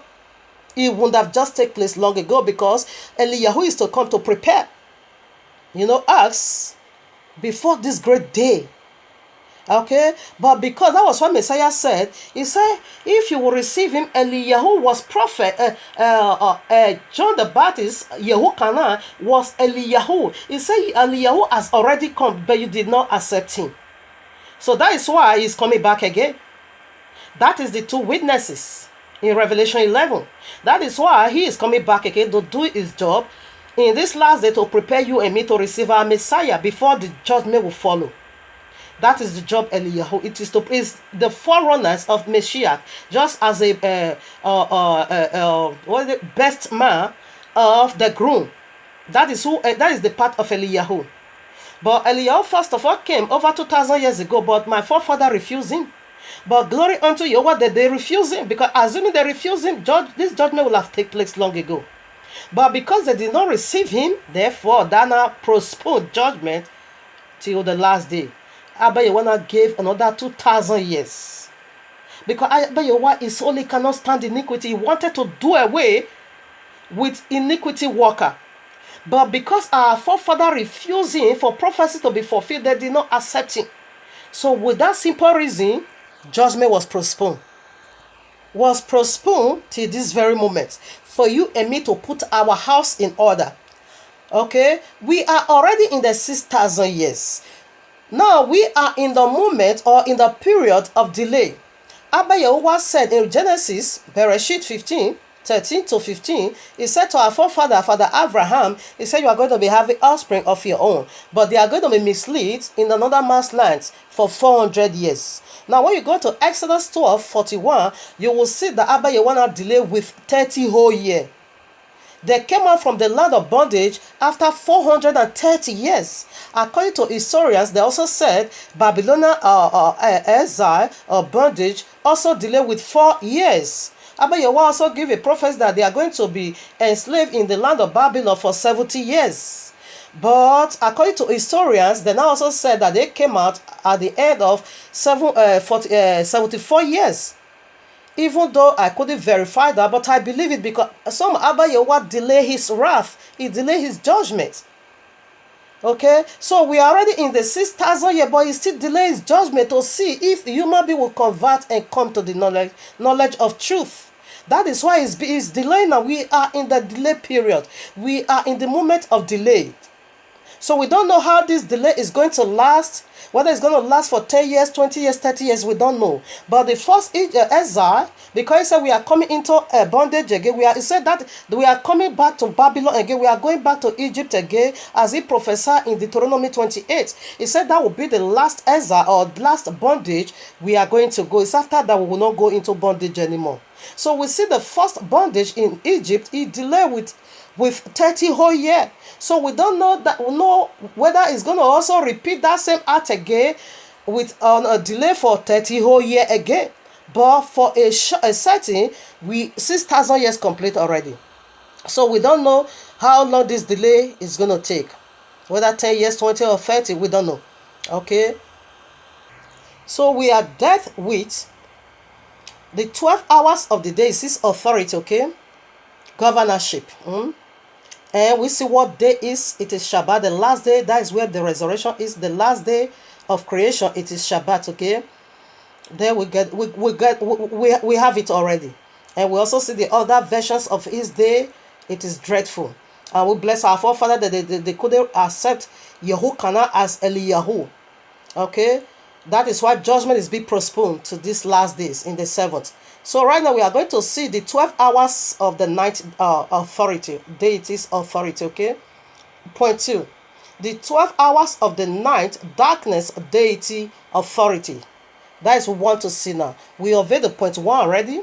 Now we are going into point 2. Hallelujah. Himo sandalabe ye salirebo. Kubale yende ba wo salirebo ye. Himo sandalabe ye o salirebo. So right now, let us avail the mysteries of the 12 hours of the night. We are going to see his authority. Okay. So right now, what is the night for? That is his, authority. It's more than what you know, people. Now we'll see already what day is light, and day is light. So we are going to see darkness first, and before we unveil what their authority is for you and me. I keep telling people, don't dare my father, okay? It's fully loaded with a mystery. So here I am. Bereshit chapter 1, Genesis chapter 1. Oh, I forgot something. Oh, my father. You see, in this Bereshit, what it means? Abba Yahuwah later goes for 22, okay? All right now. For that of Messiah, the 12 hours authority, we see that it is, we see 12 patriarchs, 12, 12 tribes, okay? And the name of the firstborn of the 12 tribes, what did it go for? Reuben, okay? Reuben simply means behold the son. And the last born of the 12 tribes, what is his name? Benjamin. Benjamin simply means the son of the right hand. They both, in fact, all 12 tribes' name is being dedicated unto Yahushua. Hey, they will come because my brother Judea dig out already the mystery. I'm going to take that vision from him because it's his mystery, okay? Because me, I don't understand the Hebrew. He is helping me out. What the names of the 12 tribes is, it is mind-boggling, powerful people. Okay, you see, Bereshit simply means house of bread. Abba Yahuwah, A is Aleph, Aleph and Tau, in the beginning and the end. Okay, Abba Yahuwah Aleph, but it did not start the beginning with Aleph or A. A is the one that starts the Hebrew alphabet A. But Abba Yahuwah did not start when he was doing the creation of the world. It did not start with A. Rather, it started with B, Bereshit. Bereshit simply means the house of bread. The house of, that is Bethlehem. But I don't buy Jesus. Whenever you see this nonsense in presentation, yes, it is being, English Bible, it is being translated all through Jesus. That is the mark of the beast. I don't buy it, okay? It's been translated in the Bible. So when we are bringing out scriptures, definitely we are going to see Jesus over it. I can't put out Hebrew scripture because you cannot read it. Neither me. I can't read it perfectly, but I'm trying, okay? It is my father's language. So that is why I still prefer to be using English translation Bible, okay? That is why whenever I see Jesus, I rebuke that mark of the beast name. So Abba Yahuwah started with his son. Why? Because his son was the one that created all things. He created it all, heaven, earth, every single thing, okay? That is why he starts with Bereshit. Bereshit simply means Bethlehem, house of bread, as in house of bread, okay? Bethlehem, Bereshit. Okay, right now, I just want to throw that in. Here I am, Bereshit. In the beginning, Yahweh created the heavens and the earth. The heaven and the earth. And the earth was without form and void, and darkness, listen now, darkness, we are going to dig into the mystery of darkness now, was upon the face of the deep, and the Ruach of Yahuwah moved upon the waters, and Yahuwah said, let there be light, and there was light, and Yahuwah saw the light, that it was good, and Yahuwah divided the light from the darkness, and Yahuwah called the light day. Light is day, and what is night? And Yahuwah called darkness, and the darkness he called night. Okay, so the darkness, it is called night. Now we are going to see the 12 hours authority of night deity. The authority in the night. How does it affect you and me? We see that of the day he speak good things for you. Resurrection, cleansing, no say the bad, that is it. Now let's unveil the 12 hours of the dark night. Lema sandereba ieo salirebo. Koba shandereba iye salirebo. Oh. Bure sekeraba iye salirebo. Luke 22 verses 53. I read. We are going to see what that authority is. When I was daily with you, is Messiah talking, okay? When I was daily with you in the temple, ye stretched forth no hands against me. But this is your hour, and the power of darkness. Oh, seke. He said this is the hour of the power of darkness. And what was that hour? Death. Death. Death. They want to kill him now. They want to kill him. Death. It is the hour of night deity. Let's prove it more. Messiah said they do it to me. They will do it to you. I take it again. When I was daily with you in the temple, ye stretched forth no hands against me. But this is your hour. He's speaking to dragon, serpent, and the power of darkness. 12 hours of the night. It is to kill you. Oh, Shinde. We go for more. Now, before we dig more, let us see the glory or the wickedness of the 12 hours of the night. Physically, okay, we see that 12 tribes, 12 patriarchs, 12 apostles. We see that. Let's also see where this deity is hiding. Although we fish him out already, he's not my hiding.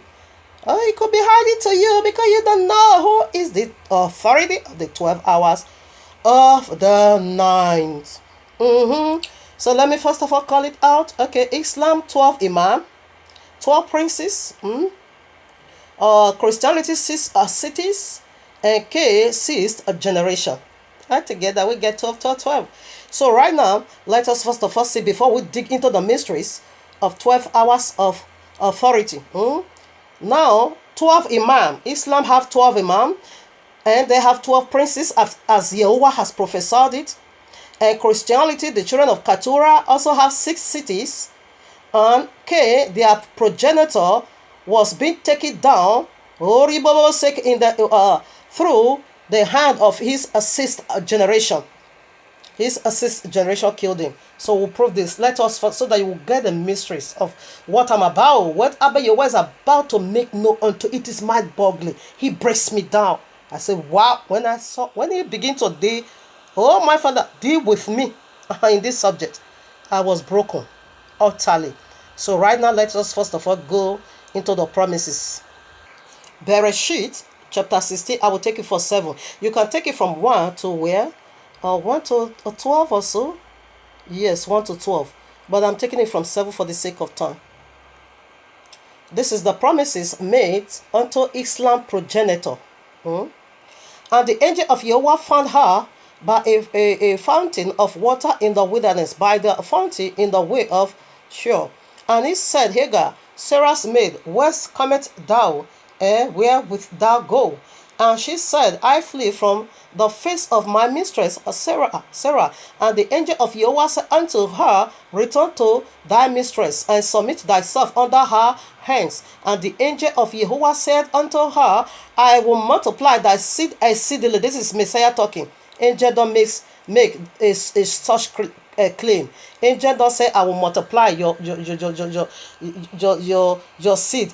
Angel don't do that. Okay, angel will only deliver the message and go away. But this is Messiah himself talking. He say, not Yahuwah. He say, will multiply thy seed exceedingly, that it shall not be numbered for multitude. And the angel of Yahuwah said unto her, behold, thou art with child, and shall bear a son, and shall call his name what? Ishmael, because Yahuwah hath heard the affliction. What the Ishmaels mean? Yahuwah will hear. This deity, like I said in first clip, they are being anointed over you. You see, 12 hours of the night is anointed over you. So who is 12 hours of the night? That is what we are unveiling right now, okay? That is what we are digging into. The 12 hours of the night kingdom, it is Islam, Christianity, they all join together. They are one. They are of one goal. Okay? So right now we see Messiah himself now gave a word of promise. I'm going to multiply your seed. How is he going to multiply his seed? It is through Sharia law.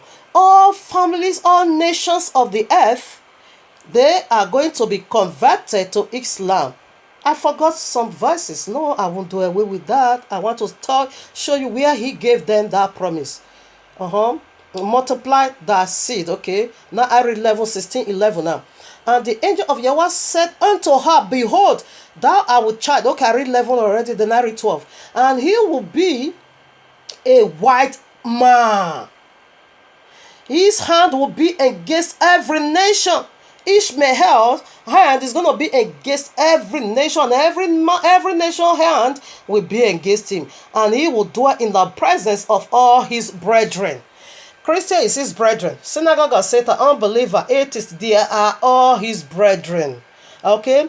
They are going to sit elevated in the midst of other religion. Due to their 12 hours authority of the night. Okay? He said his head is a white donkey on earth. His head is going to be against all nations. Islam, that is the Sharia law.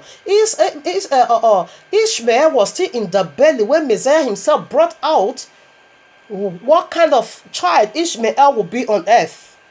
It's white animal. You see how they are cutting people's head? Yes, it is prophecy being fulfilled, okay? Now we'll go to 17 and see another. There are 12 princes. There are 12 imam. 12 princes, okay? Right now, Genesis, excuse me. So right now, that same place, Genesis, Bereshit, 17 verses 20.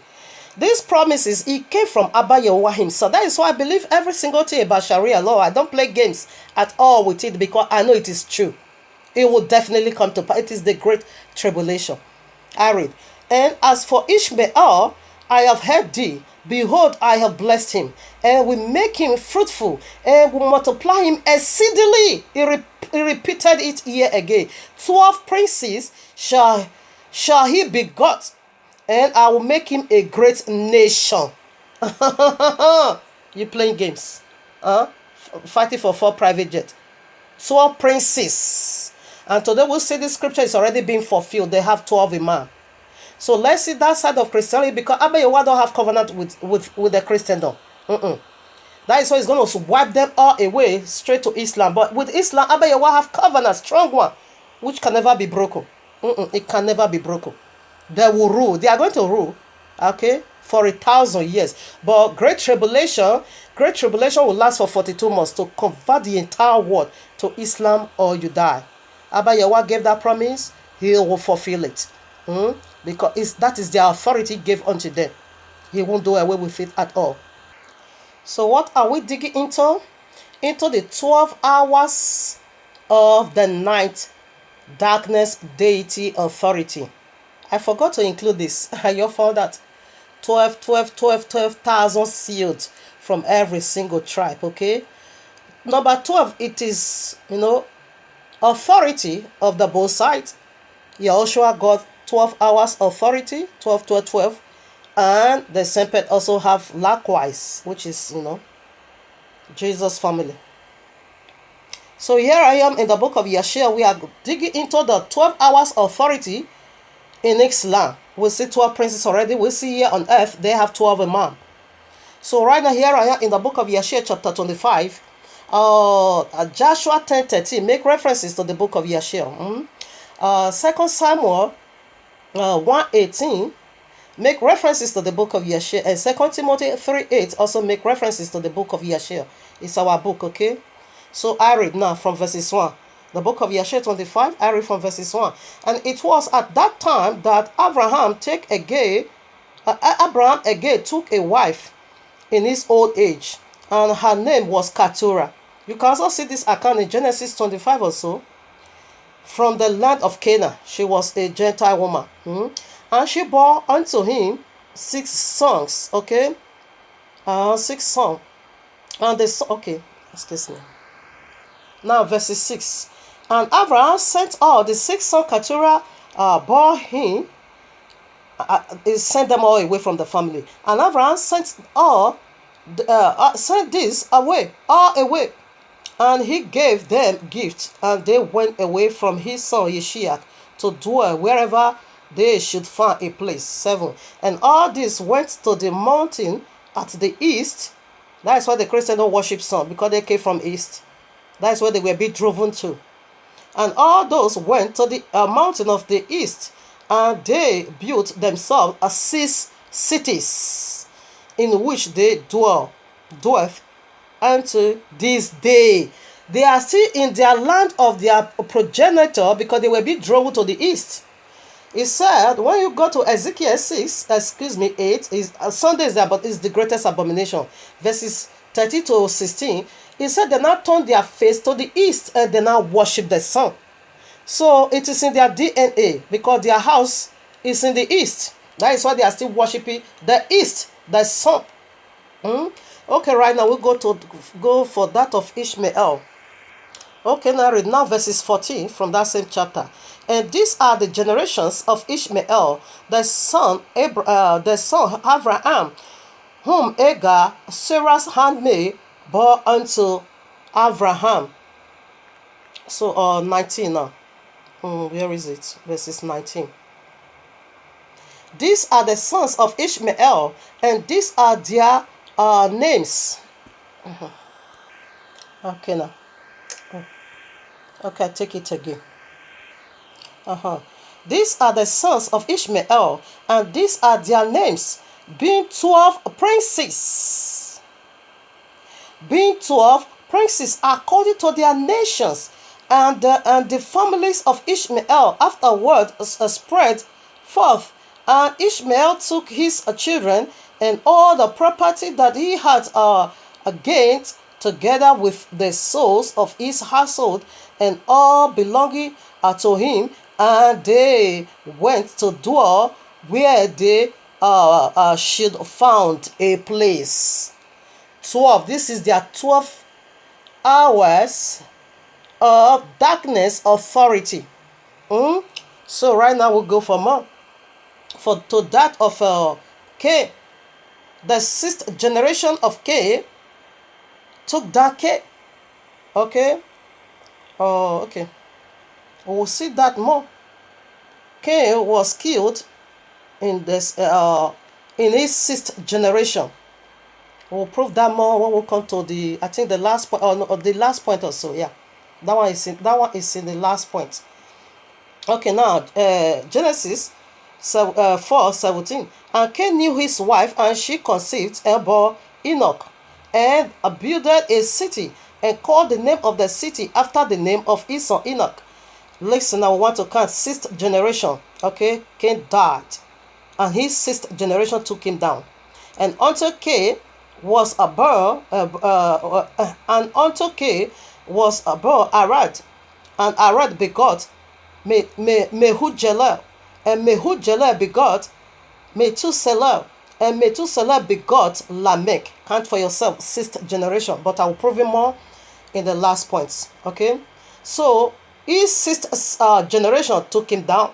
Christianity have 6 cities in the east. Okay, Islam have 12. Altogether it is 12 because they are one family. And we see the promises Abba Yahuwah gave to Ishmael. He have a covenant. That is why they have their book, because Abba Yahuwah have a covenant with their progenitor. You don't have with the Christian though. That is why they are just, hovering everywhere. They don't know where they belong. They don't know who they are. But Islam know who they are. We knew who we are. Okay, that is why we stand for what we knew. They have God promises. Ishmael simply mean when you call, I'm going to hear. Okay, and they are going to rule for 1,000 years. Every family, but you say, I'm going to multiply your seed exceedingly that it won't be kept. How is that? We can count that today. Today they are 1.4 billion. We know their number, but he said, I'm going to multiply your seed. You can't count it. Now every family of the world that don't want to die will be converted to Islam. Okay, and for 1,000 generations, third part of humanity is going to be Islam, and they are going to be buried children. And in this 1,000 reign of Yahushua Mashiach, the royal law said anyone that died being 100 years, he said is a curse. Okay. Meanwhile, people is going to be living long, just as the day of old. People is going to be living 500 years, 600 years, 800 years. Of course, we are going right back to the beginning. Okay. So for that 1,000 years, they are going to be having uncountable children. First of all, Yahweh is going to sweep away all humanity straight to Islam. Convert to Islam or you die. It is his desire. Huh? Why? Because the earth is already being polluted. Okay, he want to pack all of you in the camp of Islam. So this is how he multiplied the exceedingly.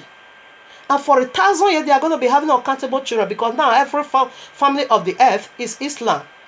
Only the chosen, only Israel can never convert to Islam. We will never.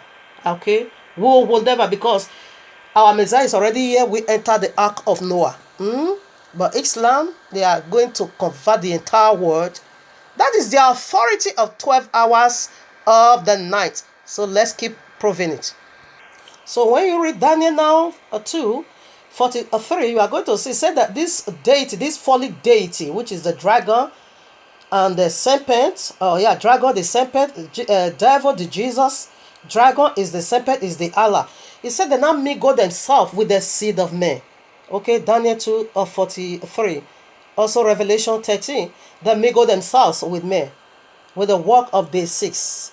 That is why Christianity is sixth and Islam, the sixth generation of K taking down. We'll see this in the last verse in more broad. Okay, so let us first of all unveil the 12 hours of the night darkness. We started already. We see that what they did to Messiah. Where is the other part? I'm coming. Okay, here right here. Revelation 3:10. Because thou hast kept the word of my patience, I also will keep thee from the hour of temptation which shall come upon the whole world, to try them that dwell upon the earth. He said this hour of temptation is going to fall before every single one living here on earth. It is the Sharia law. So let's see what that temptation is. Matthew, who is that temptation? Matthew 4, I take it from 1. Then when Yahushua led up of the Ruach into the wilderness to be tempted by the devil. So automatically he's talking about devil. The hours of darkness that is about to fall right now upon the whole world. Okay, now I read verses 3 now. And when the tempter came to him, he said, if thou is the son of Yahuwah, okay, you see, he's tempting him for him to break the royal law. And that is what Allah is coming to do now, to take away the truth the Christians don't have and take you down to Islam. Okay, that is devil, dragon. He is the tempter. That is the hour of darkness that is about to fall right now. It is the authority. Let's dig more into the 12 hours of the night. We'll start it already, and we see the, like Yahushua have 12 tribes, 12, 12, 12, and we also see that already now from that of Islam, okay, and their progenitor, and their companion, which is the Christendom. Okay, right now we are going to see in totality what the 12 hours of darkness is. So here I am, John 3:19-20. So now we want to dig now more into the 12 hours of the night. Read Genesis all the chapter 1. We're going to see night means darkness, night. They are having equal share. 12 hours of the night and 12 hours of the day. Okay. So now we are done with the 12 hours of the day. Now we start already, of course. The 12 hours of the night, it is darkness, okay? And we know who they are already. That is the Sharia law. When Messiah break the last sea, seal, he's going to break loose. That is the great tribulation. Tribulation. Okay. I read. And this is the condemnation. Where am I? Okay, yes, and this is the condemnation that light is come into the world, and men loved darkness rather than light, because their deeds were evil. There is evil, wickedness, movement going on in the night. For every man that doeth evil hateth the light, neither cometh to the light, lest his deeds should be reproved. The sneaking, doing that wickedness in the night. But we are not the children of the night, but we are of the day. We know what they are about to do already. Here I am, John 12:35. Then Yahushua said unto them, Yet a little while is the light with you. Walk while ye have the light, lest darkness come upon you. For he that walketh in darkness knoweth not where he goeth. As you walk in the dark night, darkness, you don't see the road, you don't see the way. Many is walking now in darkness. They don't even know where they are going, but yet they said they are going to heaven. Indeed, He's coming to reward you according to your deeds. If you walk with the authority of the night in obedience, you go into heaven. But whereby you support that of the night, of course you go into darkness. That's what Messiah is talking about here. All right. He Moroko Santayaba. We know who they are already. All right, now we are going to okay. Let's go to where now?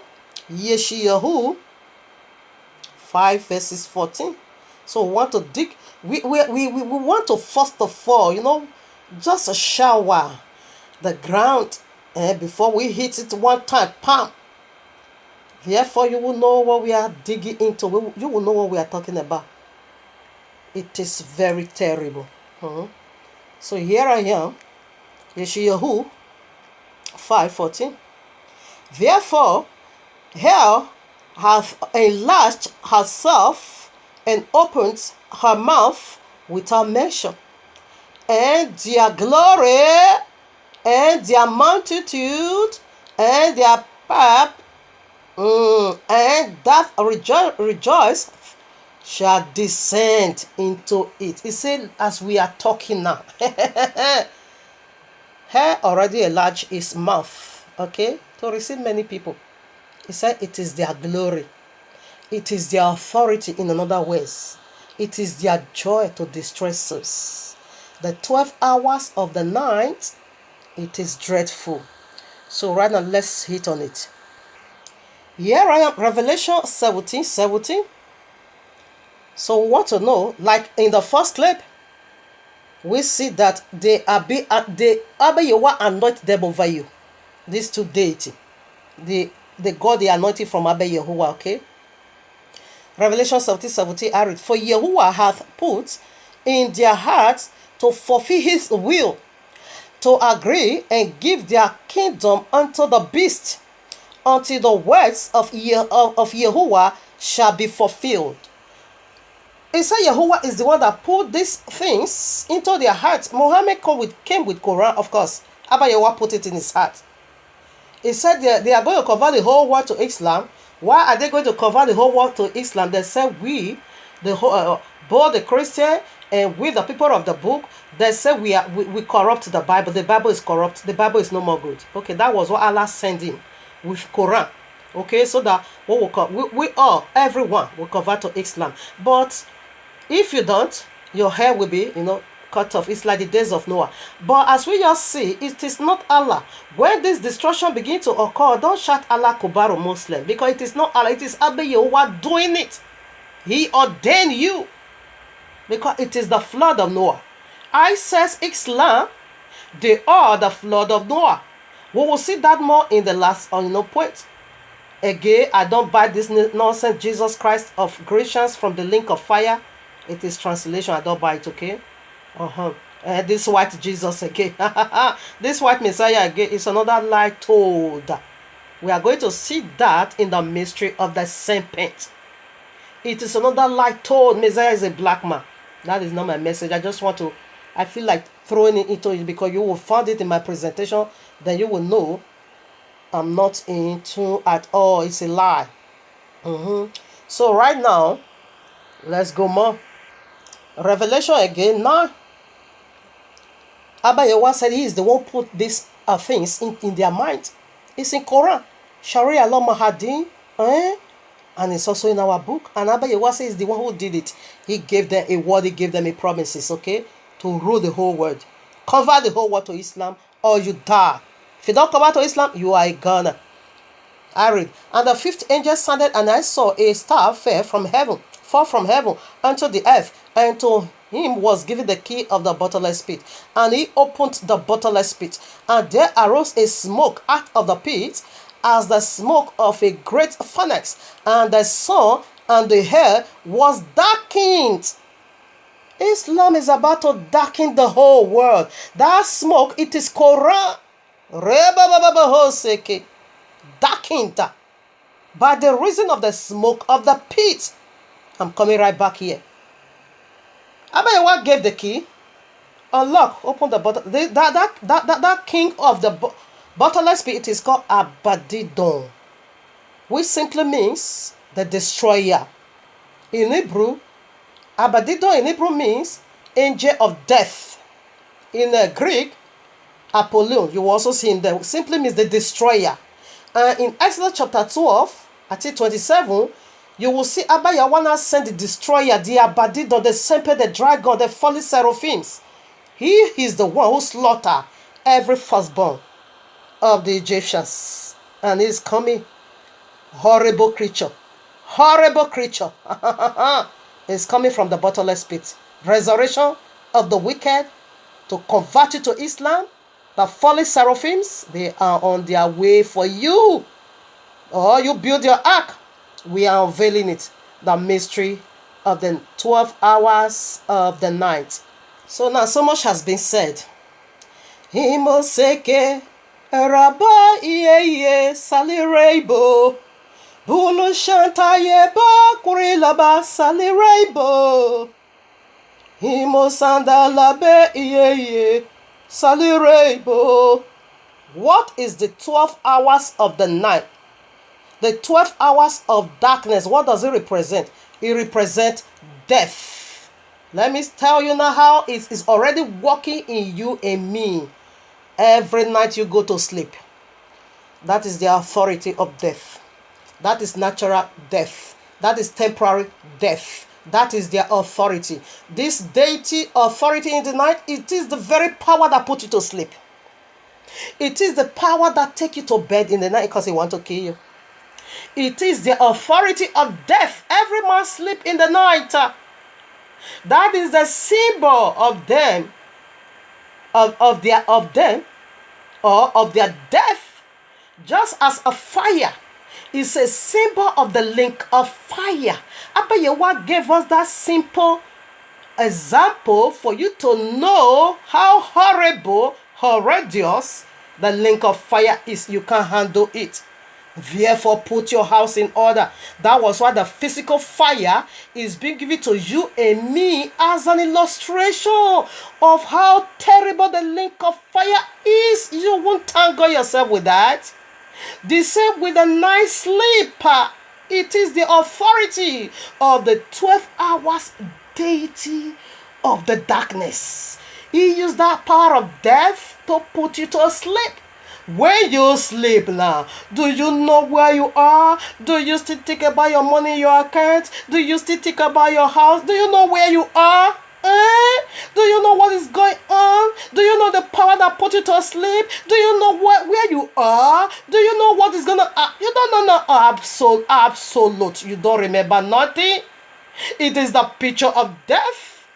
Temporary. That is the authority. That is the authority of the night. You must go to sleep. You must sleep off. And you don't know where you are. That is why we see some people that will just sleep. They're sleeping to eternal one. They never rise again. This is the authority upon you and me. That is why in the seventh, there was no more darkness. There is no death. In the heavenlies, he said there is no night or day. They don't sleep over there. They worship Abba Yahuwah night and day. There is no even night over there. Their worship is said, their worship is in their food, their drink is in every art of worship. That is what you and me is being created for, to worship Abba Yahuwah for all eternity. Your food is worship. Your drink is thanksgiving. Just to worship him. In this presence is fullness of joy. As you worship, it's like you eat a delicious meal. Your belly will be full. You won't be hungry. Of course not. There is no sleep over there. That is why in the 8,000 years, when the new earth will come again, there is no sleep. We don't sleep. There's sleep for you to go to bed. It is the authority of the 12 hours deity, which is the darkness, which represents death. When you sleep, that is the picture of die. Of you is gone. When you sleep, you don't know where you are anymore. So let's get a precept to validate this. You don't know where you are anymore. You just sleep, you sleep off, you sleep, you just sleep. Is a picture of death, and that is their authority, okay? And here I am, John 11. I think I'm going to take it from 13 now. No, 12 or so, where? Okay, 11. Yes, 11. Let me take it for 10. But if any man, let me take it for now, although I read it before. Yahushua said, at day, not 12 hours in the day. If any man walk in the day, he stumbleth not, because he seeth the light of this world. But if a man walk in the night, he stumbleth, because there is no light in darkness. Now 11. These things said he, and after that he saith unto them, our friend Lazarus sleepeth, but I go that I may awake him out of sleep. Out of sleep. Then 12. Then said his disciple, Adonai, if he sleep, he shall do well. They were thinking it is night sleep. Howbeit, 13, Yahushua spake of his death, but they thought that he had spoken of taking of rest in sleep. Then said Yahushua unto them plainly, Lazarus is dead. And I make it very clear. It is not normal sleep now. Because normal sleep is a picture of eternal sleep. What are they saying? When somebody died, they will say rest in peace. That is keep sleeping for all eternity. Now you are sleeping in the night. What are you doing? You are taking a rest. Okay? As we see it. That rest, some can rest for all eternity. They will never wake up anymore. Okay? So the sleep, you are sleeping, it is they are the one taking you to bed. They are the one because they want to kill you. That is their own mission. That is their own authority. Okay? The day you will touch that tree, you shall die. And the sleep you and me is sleeping, it is death. It is the picture of death. That is their authority of the night as you sleep. That is the death they pass into us. Another wickedness of day, it's also go this way, that you breathe in, you breathe out. In a nutshell, that was not how Abba Yahuwah made it. Not at all. You need to breathe in, which is the oxygen. You don't need to exhale. No. Carbon dioxide. No. The carbon dioxide we are bringing, it is death. It is the authority lives in you. And God blinder. It is their authority lives in you. All this one represent death. You know, you take it in oxygen. That is the Ruach HaKodesh, the breath of life that you should live for all eternity. But now we loop, we dupe. We dupe, we loop. We dupe, we loop. That is their authority. When you see you are gone. That is the authority. In a nutshell, as Abba Yahuwah made man in his own image, he don't want us to bring out anything carbon dioxide. There wasn't a carbon dioxide in us. Rather full of oxygen. But as soon as they genetically modify us, therefore now we breathe in, we breathe out. We take in life, we bring out death. And this is the representative of sleep every night. Some can just sleep and they sleep for all eternity. So the 12 hours of the night, it is their power of sleeping. It is their authority. These deities, they are the one that is taking you to bed. The folly seraphims, the folly cherubim, and the folly archangel. They are the one that is taking you to bed. All right, now you sleep. You don't know where you are anymore. That is a symbol of eternal death, and that is their authority. Okay.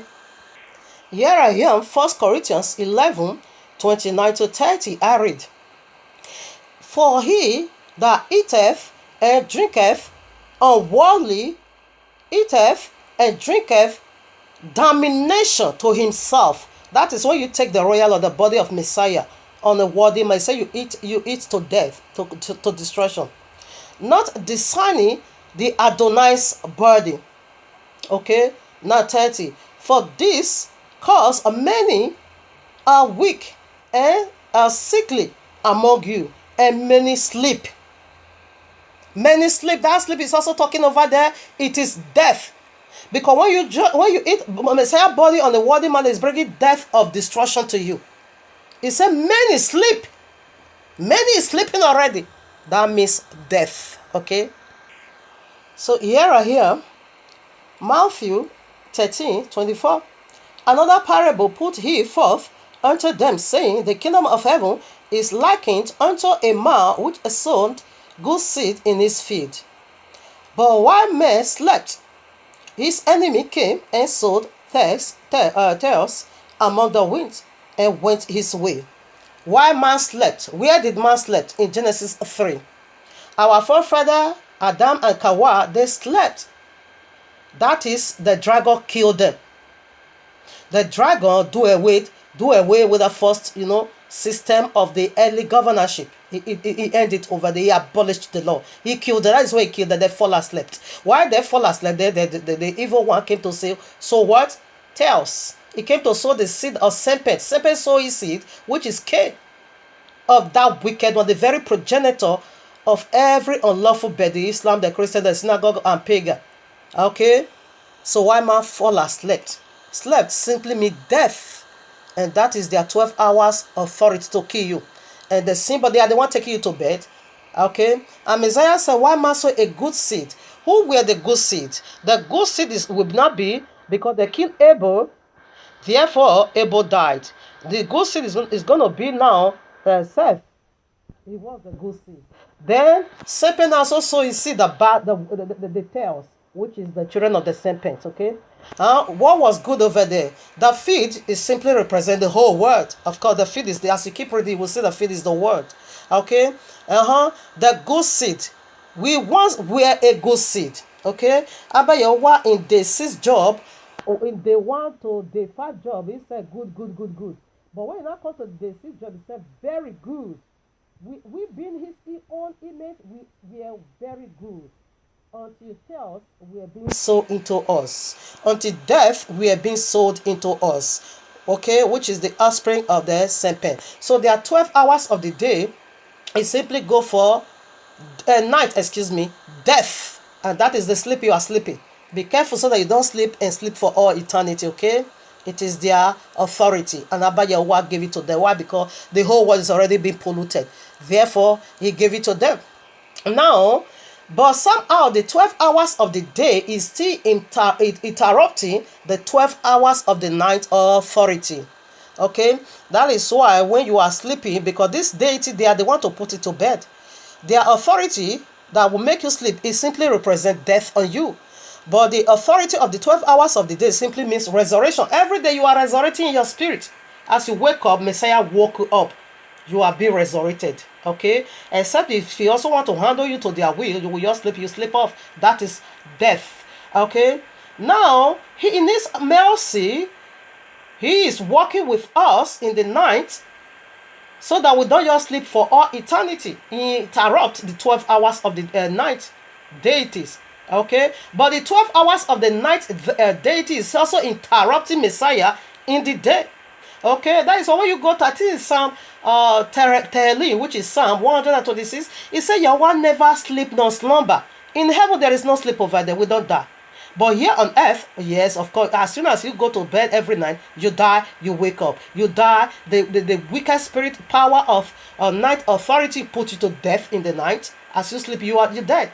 But Messiah will wake you up. While he put you to bed, Messiah is right there protecting you so that you wake up, so that you receive the authority of, so that you receive the restoration in the morning. In his mercy. Let me tell you, goodness and mercy, they are all angels. Messiah is play all parts. He is the angel of mercy, okay? He is the angel of mercy. His name again is called mercy.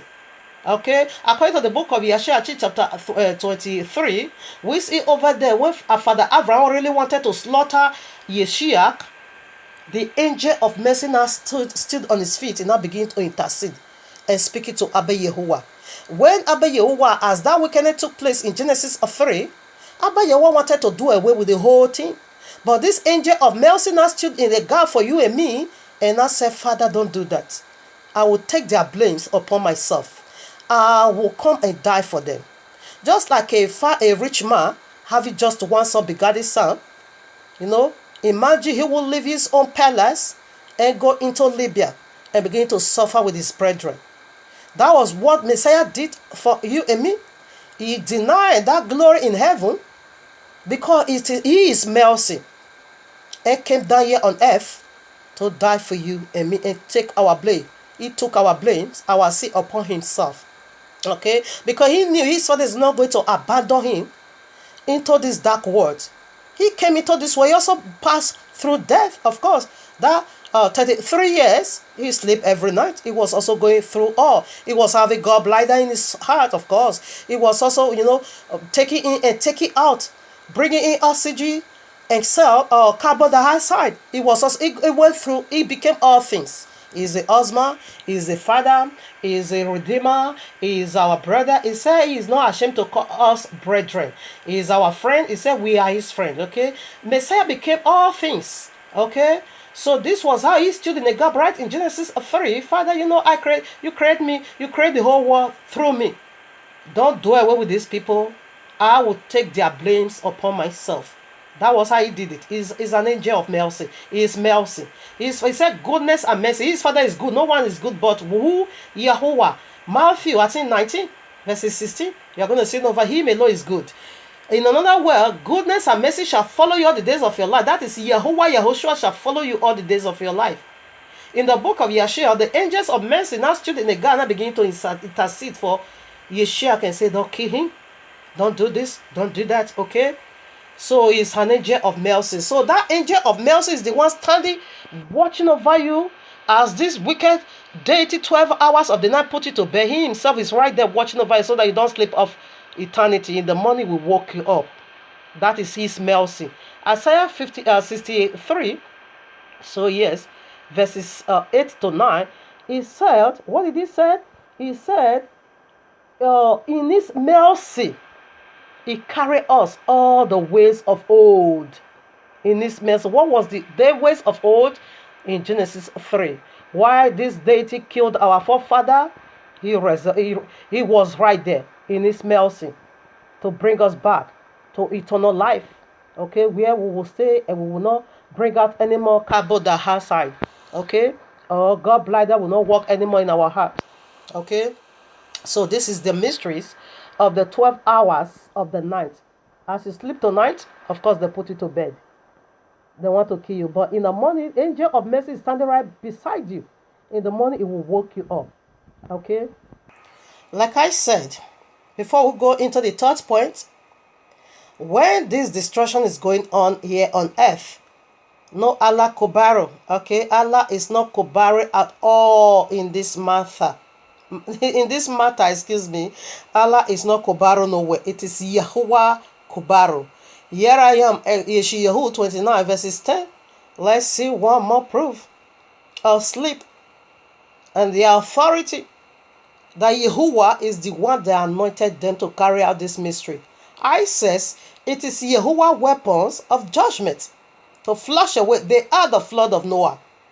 And the authority, it is the 12 hours of the day. I read now. For Yahuwah hath poured out upon you the spirit of deep sleep. and hath closed your eyes. The prophets and your rulers, the seers, hath he covered like the Christendom. He has already poured upon them the sleep of deep sleep. Okay? That is eternal destruction. So it's his authority. He is the one that anointed both good and bad. Okay? So right now we are proceeding on into the third point, excuse me. So now here we are in point 3. So it goes like this. With the good, Abba Yahuwah walk with his holy authority. That is, when you are good, you are obedient unto the royal law. He will also walk with you with his good authority. That is the 12 hours of the day authority, which simply represent, resurrection. So we'll first of all handle that before we go into the other one. Daniel 9 and Luke 1. So you can read that in your quiet time. You will see when he sent Angel Gabriel to Daniel. Okay? And you also see in Luke chapter 1 when he also sent his angel Gabriel to Mariam. So with the good, with the obedience, he will release his good angel and use it to walk with you. So now let's see with the bad. With the bad, Yahuwah walk with them with his evil authority. Abba Yahuwah have evil authority. When you go to Genesis 2, it said Abba Yahuwah created good and he created evil.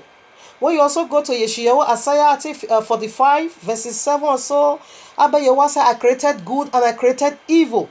When you also go to Amos, let me read that one. Amos chapter 3, verses 6. Amos 3, verses 6. I have to read this one. Shall a trumpet be blown in the city, and people not be afraid? Shall there be evil in the city, and Yahuwah hath not done it? So he's not afraid of you. Is there any evil that take place now on the city? He, Yahuwah, is the one doing all this calamity that is going on. He's responsible over all, okay? And he's not afraid of you. Why? Because already a once powerful deity has defeated. And now that they are defeated, so they are going to be working with people.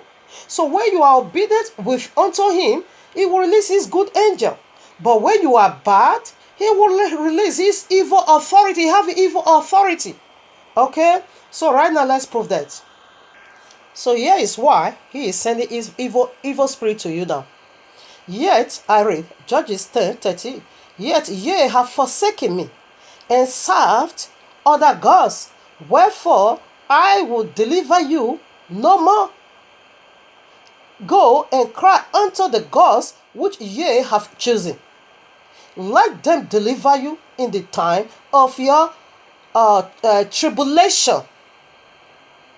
He said you should call upon those deities. The 12 hours of the night authority, it is death. And you see the symbol already as you sleep. You sleep off. You don't know where you are. It's an example. What is going to happen to you? Just like fire. It's an illustration of link of fire. Here I am, Tehillim, Psalm 78:49. He cast upon them the fierceness of his hunger, wrath and indignation, and trouble, by sending evil angels among them. Who are these evil angels? It is Islam. And Abba Yahuwah have a covenant powerful with them. They are the 12 hours authority of the night. And what did that stand for? Death. Yeshayahu Isaiah 5 verses 14 said, hell has already enlarged its mouth to swallow a lot of people. Okay. Here I am, 1 King 22 verses 90 to 23, I think so. And he said, hear thou therefore the word of Yahuwah. I saw Yahuwah sitting on his throne, and all the host of heaven standing by him, on his right hand and on his left. And Yahuwah said, who shall persuade Ahab that he may go up and fall at Ramoth Gilead, okay. And one said on this manner, and another said on that manner. 21. And there came forth a spirit, and stood before Yahuwah, and said, I will persuade Ahab. And Yahuwah said unto him, wherewith? And he said, I will go forth, and I will be a lying spirit in the mouth of all his prophets. And said, thou, and he said, thou shalt persuade him, and prevail also. Go forth and do so. Now therefore, behold, Yahuwah hath put a lying spirit in the mouth of all these thy prophets, and Yahuwah hath spoken evil concerning thee. Evil is being spoken by Yahuwah concerning this wicked generation. Islam is the evil. The flood of judgment is on its way.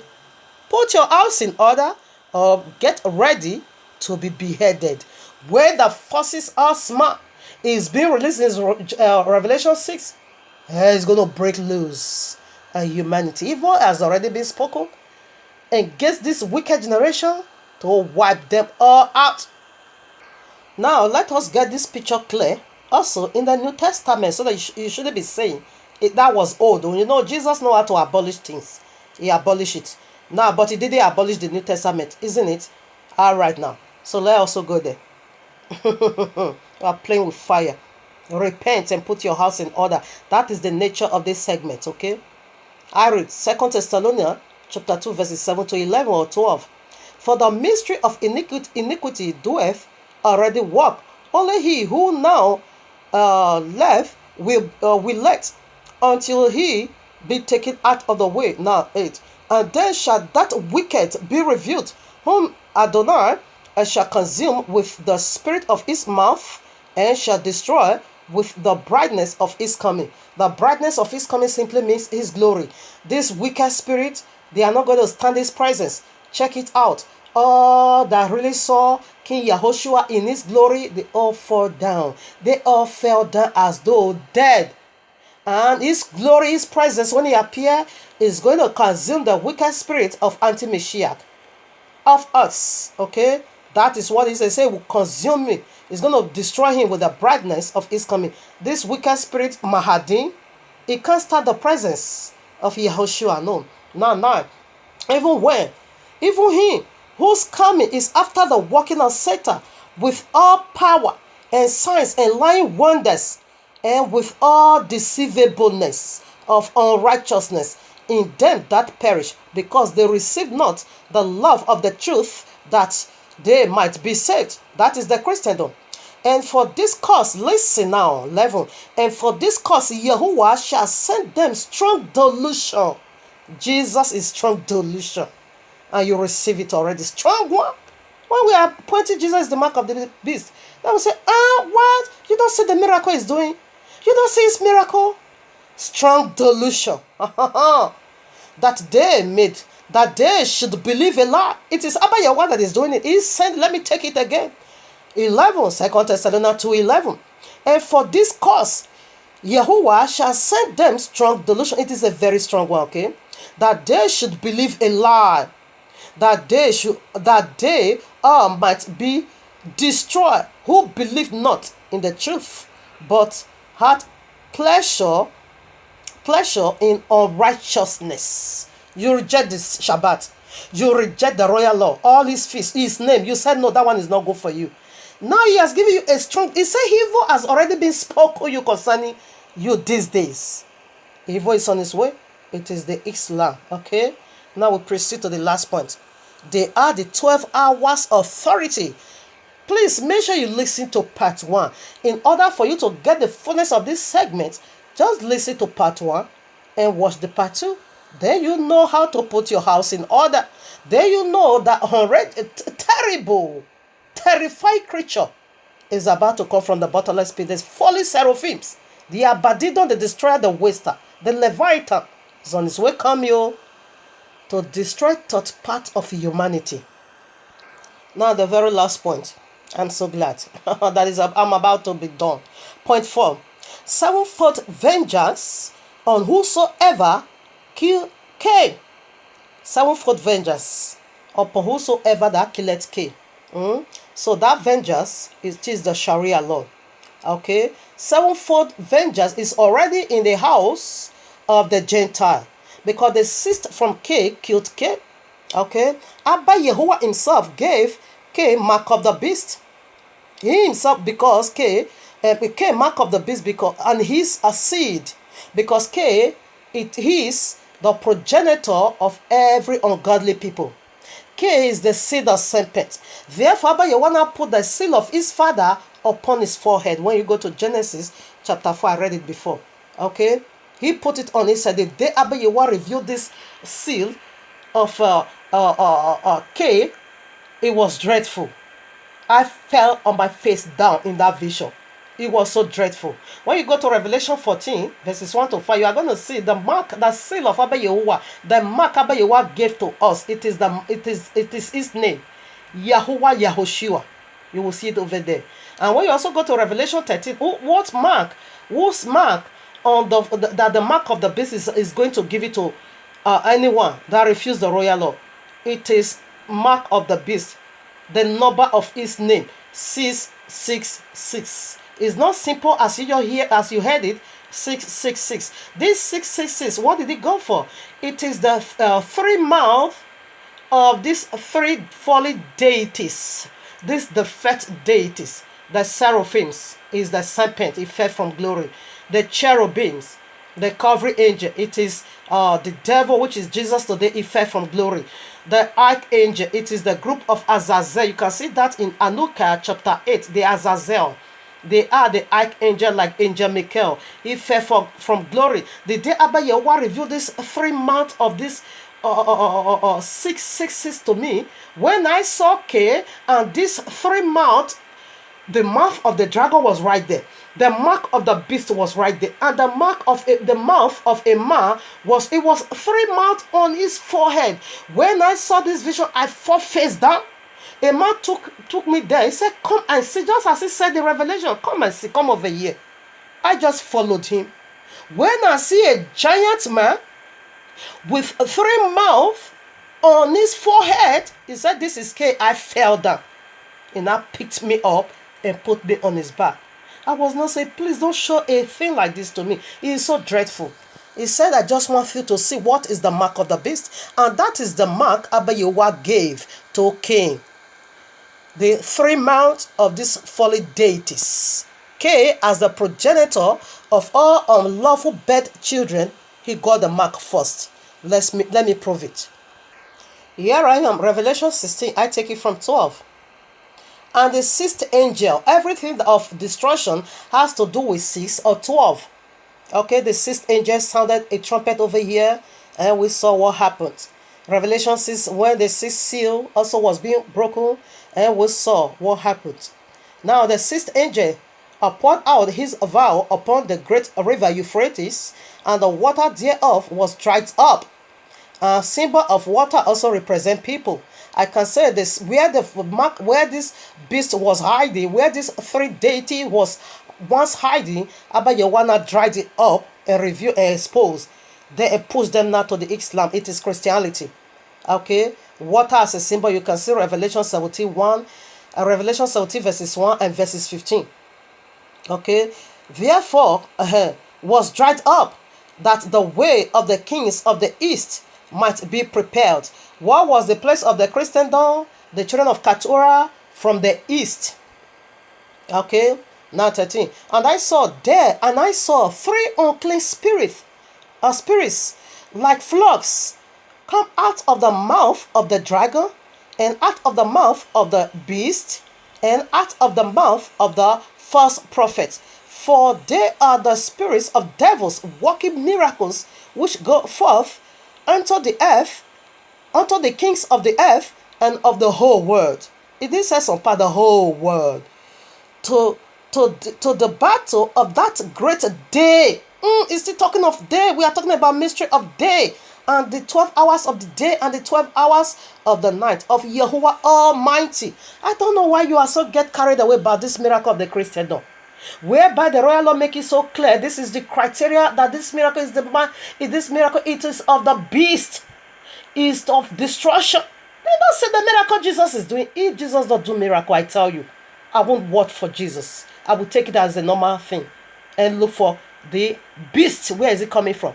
But because Jesus is doing this great wicked miracle, you don't see miracle, eat snake in the name of Jesus, eat grass, drink sperm. What in the name of Jesus? Oh no. You don't see drink fuel.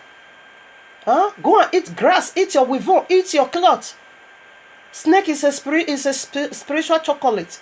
Yes, he's doing it and people is falling victim because it is the authority. Okay, we see it over there, and this is what I saw on the forehead of Cain. This 3 mouths was just on the forehead of Cain. Again, I don't buy this nonsense. This seal of the synagogue of Satan, it is not the biblical Yisrael seal. This is the political Israel seal, because this is a seal of an occult. This triangle is not for us. It's in this presentation. I wanted to use it to cover my message, but I rebuke this seal. Okay, it is the seal of Satan. It is the mark of the beast. It is the seal of the synagogue of Satan. The political Yisrael, not the biblical. The political Israel. They are Israel, not the biblical Yisrael. Yisrael simply means triumph. Triumph with Yahuwah. Okay? Those who are in the land, they are the synagogue of Satan, as Revelation 2:9 and Revelation 3:9 say it. Messiah himself says so. Okay? Here I am, Job chapter 12, verses 16. With him is strength and wisdom, and the deceived and the deceiver are his. You that is going to be deceived and the one that is going to deceive you, they are Abba Yahuah's property. Revelation 4, I think the last verse said, Abba Yahuah make all things for his own use. He make Islam, the Sharia law, for his own use. Let's proceed. Now here I am, Proverbs 16 verses 4. Yahuwah hath made all things for himself, yea, even the wicked for the day of evil. We are still talking about, what was the title? The mystery of day is Shabbat, the eternal day flash, Yahuwah's judgment upon Babylon. You see, say he made the wicked for the evil day. So right now we are going to see the sevenfold vengeance that is already living in the house of the Gentile. K is Gentile originally, and Abba Yahuwah whosoever that killeth K. Sevenfold. Let me read and stop talking. So I read Genesis 14:15. And Yahuwah said unto him, therefore whosoever slayeth Cain, vengeance shall be taken on him sevenfold. That is what we want to reveal now, sevenfold. And Yahuwah set a mark upon Cain. That is the mark of the beast. The one I just saw in my vision. And that is the mark of the beast, because Cain is the firstborn of the serpent, the seed of serpent. Lest any found in him should kill him. Okay? So Abba Yahuwah, whosoever that slayeth, whosoever that kill Cain, sevenfold judgment will be given to him. So right now we are going to see this sevenfold judgment that is also living in the house of Cain, because the cyst from Cain took him down. He killed him. Let's dig into that. So here I am in the book of Yashia chapter 2 verses 26 to 29. So we want to unveil how did Cain die, and we'll see that what is his name? The cyst from Cain, Lamech. Okay, was the cyst from Cain, and the cyst from Cain took him down, the mighty heroes. Because that is how Abba Yahuwah made it. I read now. And Lamech was old and advanced in years, and his eyes was dim, that he could not see. And Tubal-Cain, his son, was leading him, And it was one day that Lamech went into the field, and Tubal-Cain his son was with him. And while they were walking in the field, Cain the son of Adam advanced towards them, for Lamech was very old and could not see much, and Tubal-Cain his son was very young. 27. And Tubal-Cain told his father to draw his bow, and with the arrows he smote Cain, and he was yet far off, and he slew him, for he appeared to them to be an animal. Yes, Cain is an animal because the father is a serpent, and their brother, which is Jesus, the mark of the beast, is a beast. Abba, you want to turn Cain into an animal for his son, sixth generation, to take him down, because you cannot precede more than 6,000 years. Okay? And this is already 6,000 years we are. The 7,000 year begins already. We are just in the period or moment of delay. The sevenfold vengeance, that is Isaac, Islam. 29. And the arrows entered Cain's body. Cain's body, although he was distant from them, and he fell to the ground and died. And Yahuwah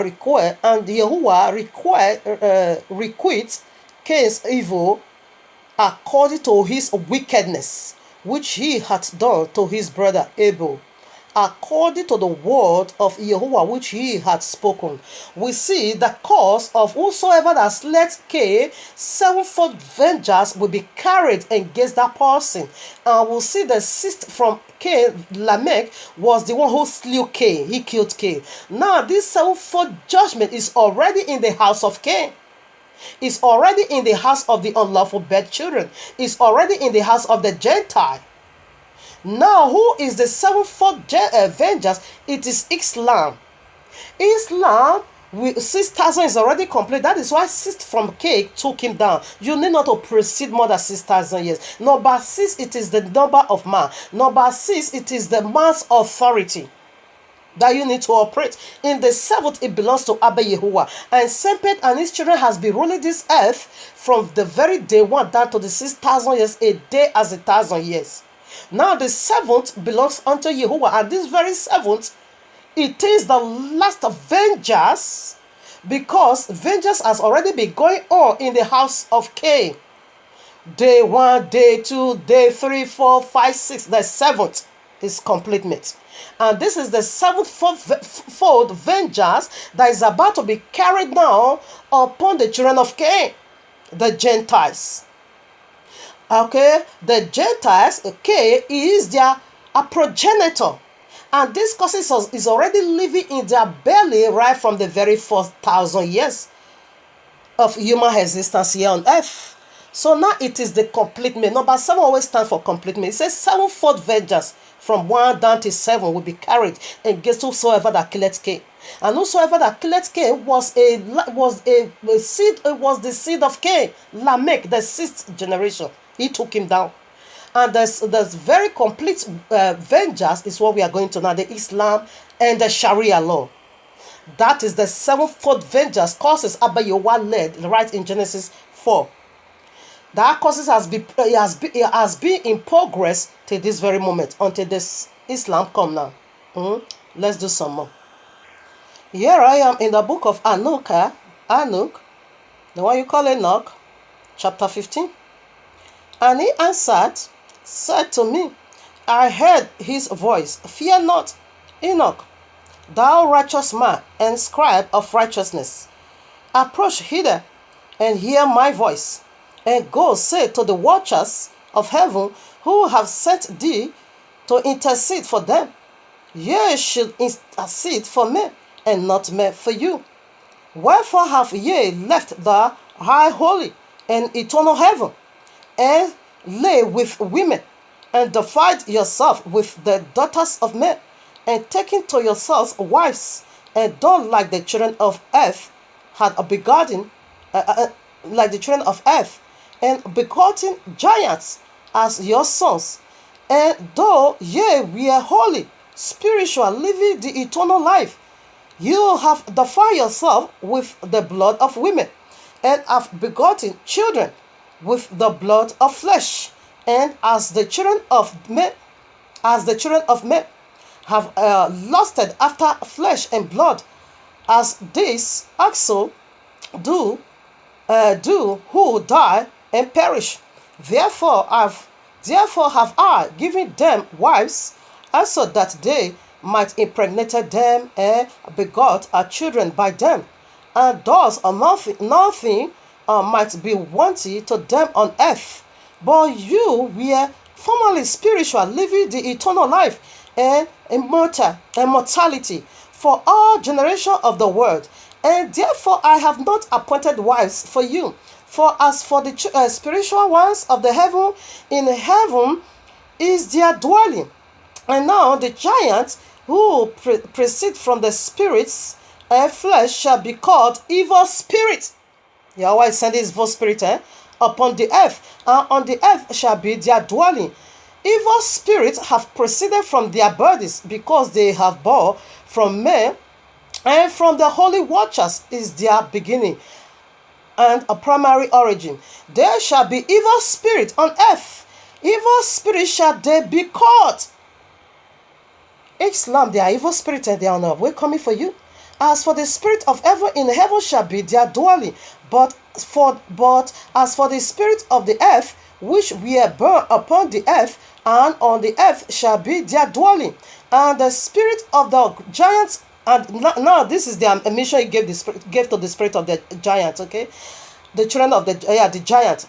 As for the spirit of the giants, afflict, oppress, destroy, attack, do battle, and work destruction on the earth, and cause trouble. They take no food, but nevertheless hunger and thirst, and cause offense. And this spirit shall rise up against children of men and against the women, because they have proceeded from them. This is the mission. And this evil spirit, it is ISIS, it is Sharia law, it is Allah their father, it is the whole serpent, the dragon. It is the Sharia law. Evil spirit, that is the name Abba Yahuwah gave to them. They are coming for you. Do you see the assignment Abba Yahuwah gave to them? Let's prove one more. You can read the 1 Thessalonians chapter 5 verses 1 to 10. I wanted to read it, but I read it before. No time anymore. So right now, Revelation 6, 1 to 8. I just want to read the verse 8. Take it 1 to 8, but I will read only the verse 8 for the sake of time. And I looked, and behold, a pale horse, and his name that sat on him was called Death, and hell followed with him, and power was given unto him over the fourth part of the earth, to kill with sword, and with hunger, and with death. Okay, and with the beasts of the earth. It said power, authority was given unto him to slay third part of humanity. Okay, it is big given unto them. That is their 12 hours authority of the night. The symbol is already in you. Here I am, Revelation 9:11. You can read all. He partake to Islam. And they had a king over them, which is the angel of the bottomless pit, whose name in the Hebrew tongue Abadidon. It makes angel of death. But in the Greek tongue had his name Apollyon, meaning destroyer. Okay, you can see Exodus 12:27. He killed all the firstborn of the Egyptians. Read all Revelation 9. I read 18 now. But these three was the third part of man killed by the fire, and by the smoke, and by the brimstone which issued out of their mouth. For their power is in their mouth, and their taste, for their tail was like unto serpent. That is the foolish seraphim, and had heads, and with them they do hurt. Okay, they are coming. Family, stay tuned. In the Shabbat, we are going to unveil again the mystery of serpent. What it is mind-boggling again. Shalom. Bless you, Abba Yahuwah.